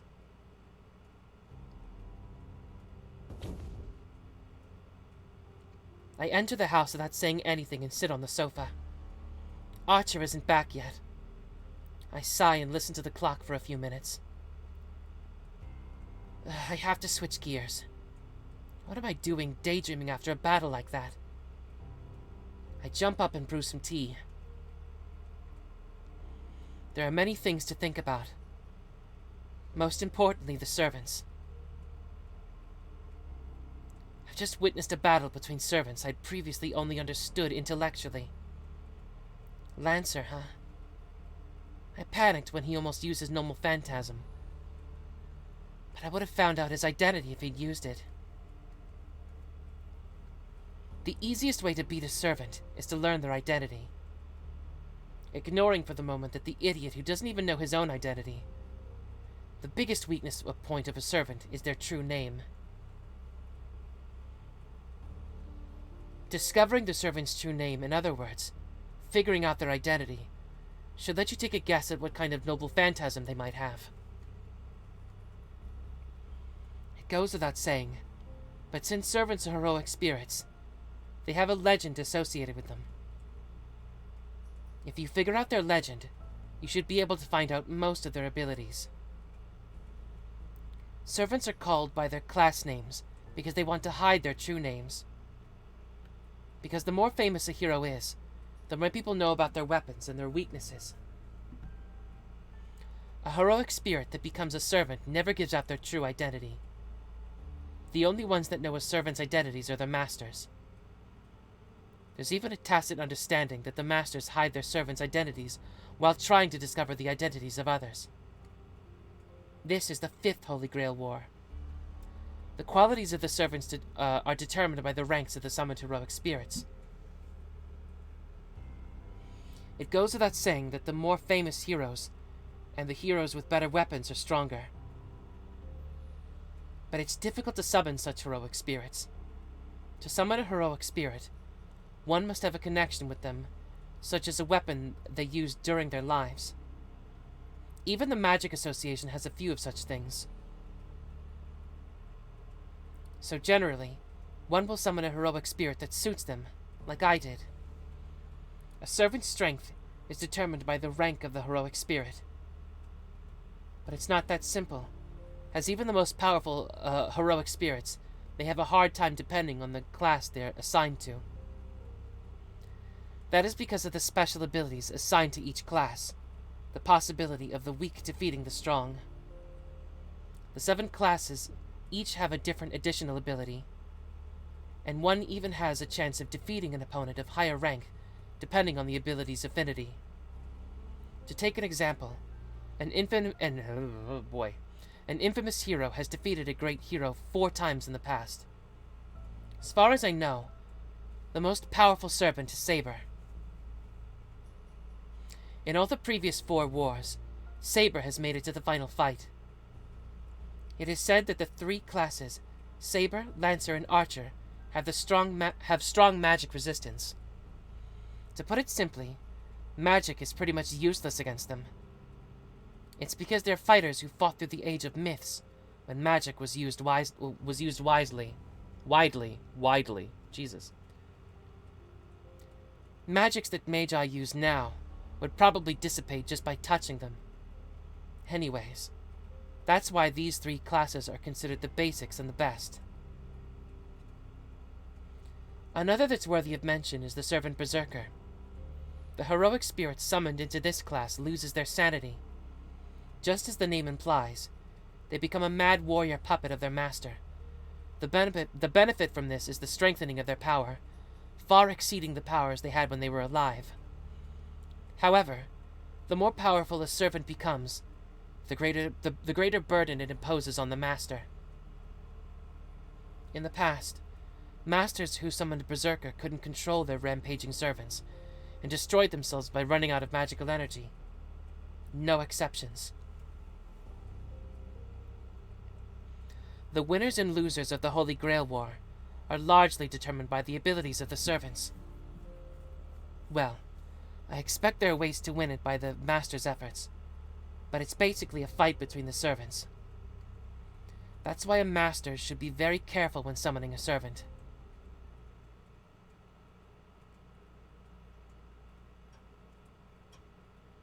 I silently consider the plans we should make from now on. The clock, fixed already, strikes 11 while I do so. An archer comes home. Welcome back. How did it go? I'm sorry. I failed. It must be one cautious master. At the very least, Lancer's master is not on this side of town. As I expected. Lancer was alone, and it seems his master isn't the type to show up for battles personally. I see. Well, I guess it won't be easy. Yes. There's no way everything will go as I might hope. So it can't be helped. Let's consider what happened tonight as a tuition fee for the lessons learned. You seem down, Master. Where are your high spirits? Don't tell me you got scared by that one fight. If you so order, I'm ready to go If you so order, I'm ready to go battle Lancer again right now. Archer protests silently that we should do so. I see. I guess I look depressed. Of course not. I'm staying in only because I don't want to do anything pointless. Anything pointless? Well, all the masters aren't present yet, right? Tonight couldn't be helped, but I wouldn't start fighting before we get the signal. My father told me this is one of the rules of the Holy Grail War. I see. So your father was also a master. Archer nods, understanding. Then Archer makes a troubled face and starts to ponder something. What? Do you have something you want to say? Yeah, there's something I forgot to ask. Rin, you've been raised since you were small to be a master, and you've accepted that, right? So you've expected to be a master since the beginning. Of course. Well, there certainly are masters that are suddenly appointed, but I'm different.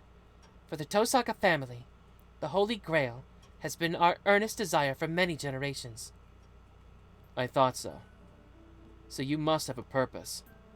I forgot to ask about that. I cannot swear my sword to you unless I know my master's wish. So, Rin, what is your wish? Wish? I don't really have one. What? Oh, Archer's making a funny face. That can't be true. The Holy Grail is an almighty grail that grants wishes. Becoming a master means obtaining the Holy Grail. So how can you say you have no wish to grant? Archer's asking with a serious expression. Oh, I see. The master's wish after obtaining the Holy Grail isn't irrelevant to the servant. But it's strange. Father said that servants have wishes as well. But that's only their wish. I don't think Archer should be concerned because I don't have any wishes. All right. If you don't have a specific wish, why not wish for something ambiguous, like ruling the world? Why? The world's already mine. Hey now, Archer. The world is just another word for things you value around you, right? That's something I've had since I was born. If you tell me to rule such a world, I already rule it. Archer looks at me with a troubled expression. I'm amazed. The guy really is hard-headed. Ridiculous. The Holy Grail is a power to grant wishes. A power to obtain the world. Are you saying you're seeking it, yet you have no wish? But ruling the world would be so troublesome, and there's no point in wishing for something pointless. You seem to lack imagination. I don't understand. For what, then, do you fight? I fight because there's a battle, Archer. And I'll take whatever I can get. I don't know about this Holy Grail thing, but I can just use it when I find something I want, right? As a human, there are infinite things I might want in life. So you're saying... Yes. I'm fighting to win, Archer. Archer's shoulders slump. Maybe he's disappointed in my opinions, but it seems he's finally relaxed. I give up. You're certainly a worthy master for me. find it hard to deal with that kind of comment, so I wish he'd stop saying such things. A servant has no right to choose their master. Oh, fuck, other way around. Huh. A servant has no right to choose their master, but I'll ask for the heck of it. Am I a worthy master for you? It goes without saying. You're unmistakably the strongest master. No one would be a better master to serve than you. Oh, thanks. It doesn't sound like flattery when you say it. I look away because I'm embarrassed. I find it hard to deal with Archer because he speaks frankly like this, even though he's so cynical. But, well, I'm honestly happy that he trusts me. I trust Archer and he trusts me. I don't think this sense of solidarity is a bad thing. Well then, let's break. Even if the 7th Master's going to appear, it won't be right now. Wait a minute, Rin. What happened to that jewelry of yours? You mean my pendant? Oh, I forgot it. It's out of power, so there's no use for it, right? That's true, but, well, if you say so. Yes. This is a memento of my father. But it's not like it's my only memory of him. That's no good. You don't have to be that strong, Rin. So saying, Archer takes out the pendant I left at school. Oh, you went and picked it up for me? Don't forget it again. It only looks right on you, Rin. As if he's embarrassed, Archer looks away as he hands me the pendant. I see. Thanks. I accept it. To be honest, I don't know if I should be embarrassed or cool about it. The pendant is as it was. As expected, there's no magical energy left in it. Empty of magical energy. It's just an expensive but ordinary jewel, and doesn't hold any power. But as Archer would put it, even if there's no power left in the pendant, it still has meaning as something my father specifically left for me. Then, maybe I can just laugh off the fact that I helped that guy by sacrificing my trump card. Hey, wait a sec. Something clicks in my head. I wasn't thinking straight back then because of my regret. But thinking about it calmly, I missed something. He saw us, so it'll be dangerous unless we adjust his memory. Basically, Lancer prioritized eliminating the witness over his battle with us. Lancer's thinking probably matches his master's. So, if such a master finds out the guy they killed didn't die, what would he do? He wouldn't let the guy keep on living. I get up from my sofa. It's been 3 hours since then. I might not make it, but after all I did, I have to make it on time. I run through the night. Fortunately, I know where his house is.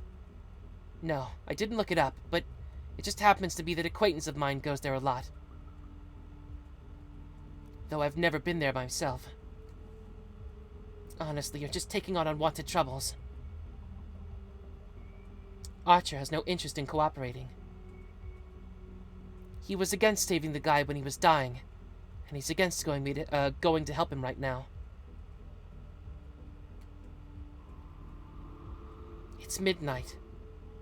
Under the cloudy night sky, we've reached the Japanese-styled house. There's no sight of anyone in the house on the edge of the residential district. There aren't many houses around it, and there's no one to come and help if something happens here. My breath is white. A wind starts to pick up. It must be quite strong as the clouds start to drift fast. The supposedly warm wind of Fuyuki sends chills down my spine, making me tremble. Even if Fuyuki City is considered warm, it's still cold on the hill. The air around here is frozen. I strain my ears in the cold atmosphere. In the frozen feeling, I feel a small sense of an enemy. He's here. The servant from before. I bite on my lip. His presence is perceptible, even on the other side of this wall. Lancer's on the house already, and about to kill the same guy again, who has just come home without a clue as to what happened. I'll just have to jump around and beat him. I'll worry about what comes next, later. Just as I'm about to command Archer to go in,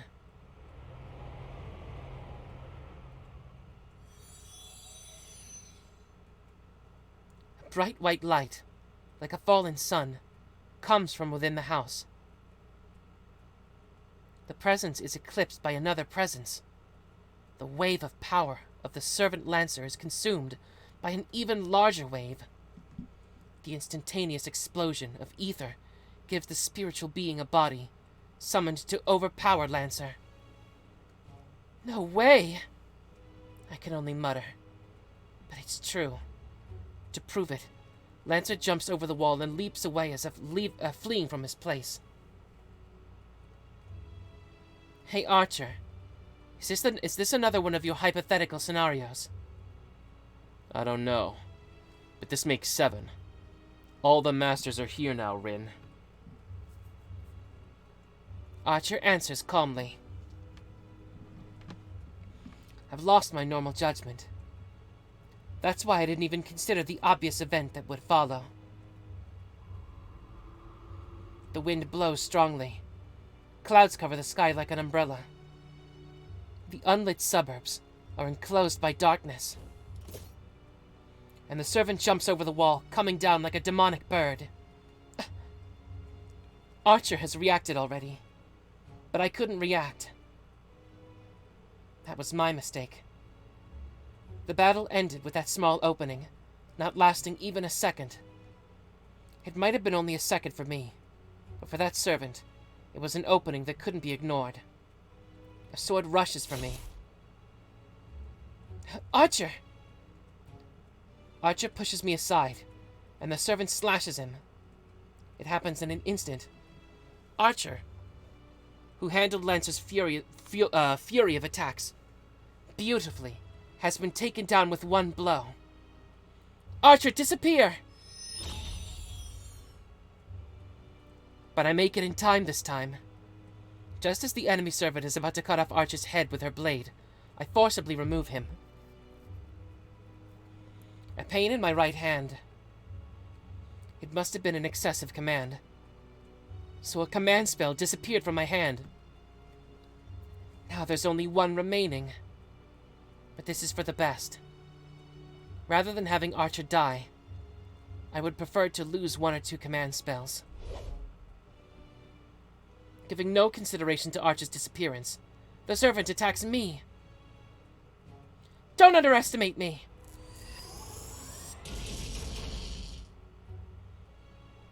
I take from my pocket a topaz with a wind spell stored in it. Then I launch all the magical energy it contains at her without processing it. This thing, which can blow away a house without a trace, is a bundle of wind spells I've stocked up over time. It's one of the 10 jewels I've been putting my magical energy into for 17 years without rest. I'm using all the magical energy stored in it.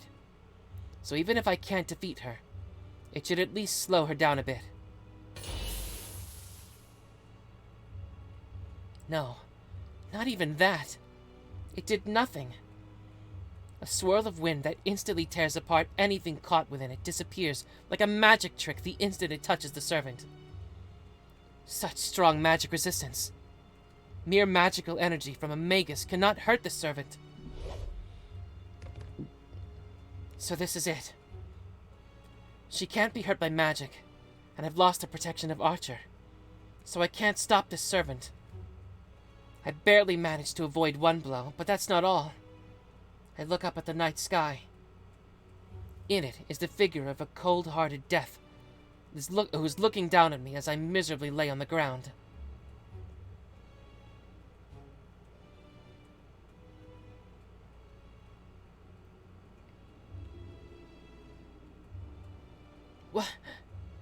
wind blows. In between the dark clouds and the spiral sky, the moon shines. The falling moonlight, and the beautiful face. This is the servant who drove off Lancer, defeated my archer in one strike, and annulled my magic with no trouble. That magic was splendid, Magus. The girl's voice is like a bell. Yes, this voice is like a nightmare right now. But this is your end, Master of Archer. The point of the sword shines brilliantly. On the verge of death, I understand. But just one look without proof. This is the card I wanted. The one said to be the strongest of all servants. The hero of the sword. I look up at the moon, accepting my death. There's no time for me to flee or plead for my life. I'll die here, and Tosaka Rin's Holy Grail War will end on the third day. There's only disgrace and regret, and I'll probably vanish, bearing a grudge against my enemy. But still, I don't feel anything. Something must really be wrong with me. Even though I'm going to be killed in an instant, I adore her again. That's right. If you ask for regrets, that's it. I gotta head out, take care and enjoy. Alright, man, see ya. But I guess it can't be helped. Because she's the most powerful servant. Because her figure is just so heartless. So infinitely valiant. And so beautiful.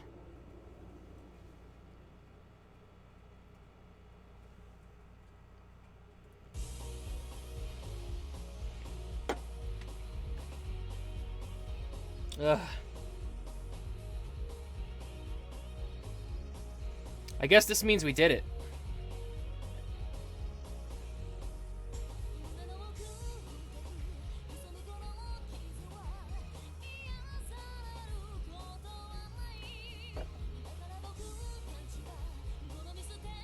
Is this Studio Dean? That's funny.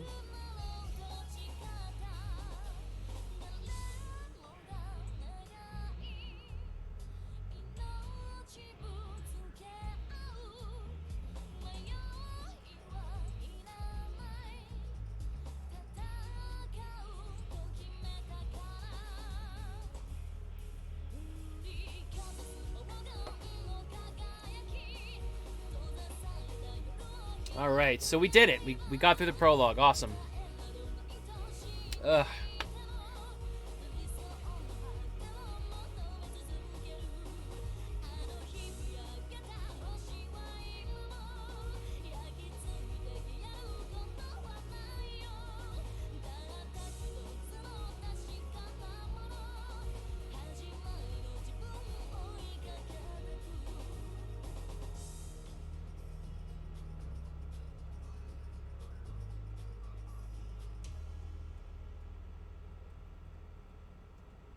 Alright. That's it. We got it. So, that was the prologue. My voice is exhausted. Oh my god, that was crazy. Okay.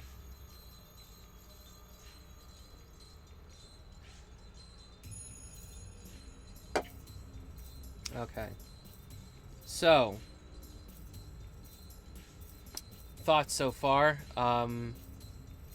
This, I guess it's just par for the course. Like I said before, there's just going to be a lot of lore.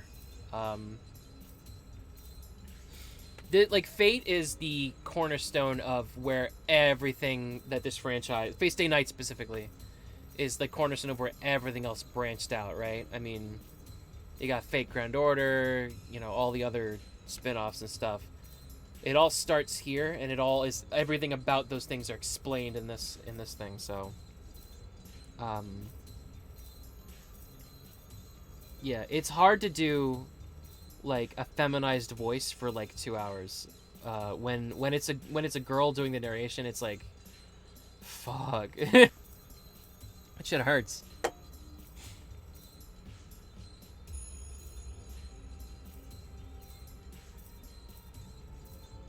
All right. So yeah, I'm probably gonna take I'm probably gonna take Friday off streaming, at least for visual for dramatic reading, because I read a big old thread on Twitter recently about like vocal health, and unlike a lot of muscles in your body, like you know, when you do muscle training, you're kind of sort of damaging your muscles, and then they heal, and that's that process by which they grow. Vocal muscles and vocal cords and stuff, it does not work that way. If you damage them enough, that damage will be permanent. So I do have to be careful. So we're gonna take Friday off. Next stream will be Monday. Anyway, thank you guys for watching. Thank you for making it this far. If you're watching the VOD, please subscribe to my YouTube channel at youtube.com/berserkchip. Follow me on Twitch at twitch.tv/berserkchip. That's berserkchip with 2 P's because I forgot the password to my previous account.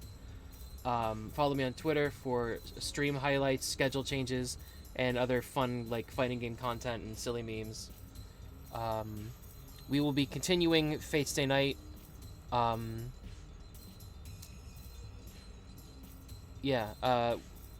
still have to private the stuff that I did before last year, so we will be treading old ground, but that's fine.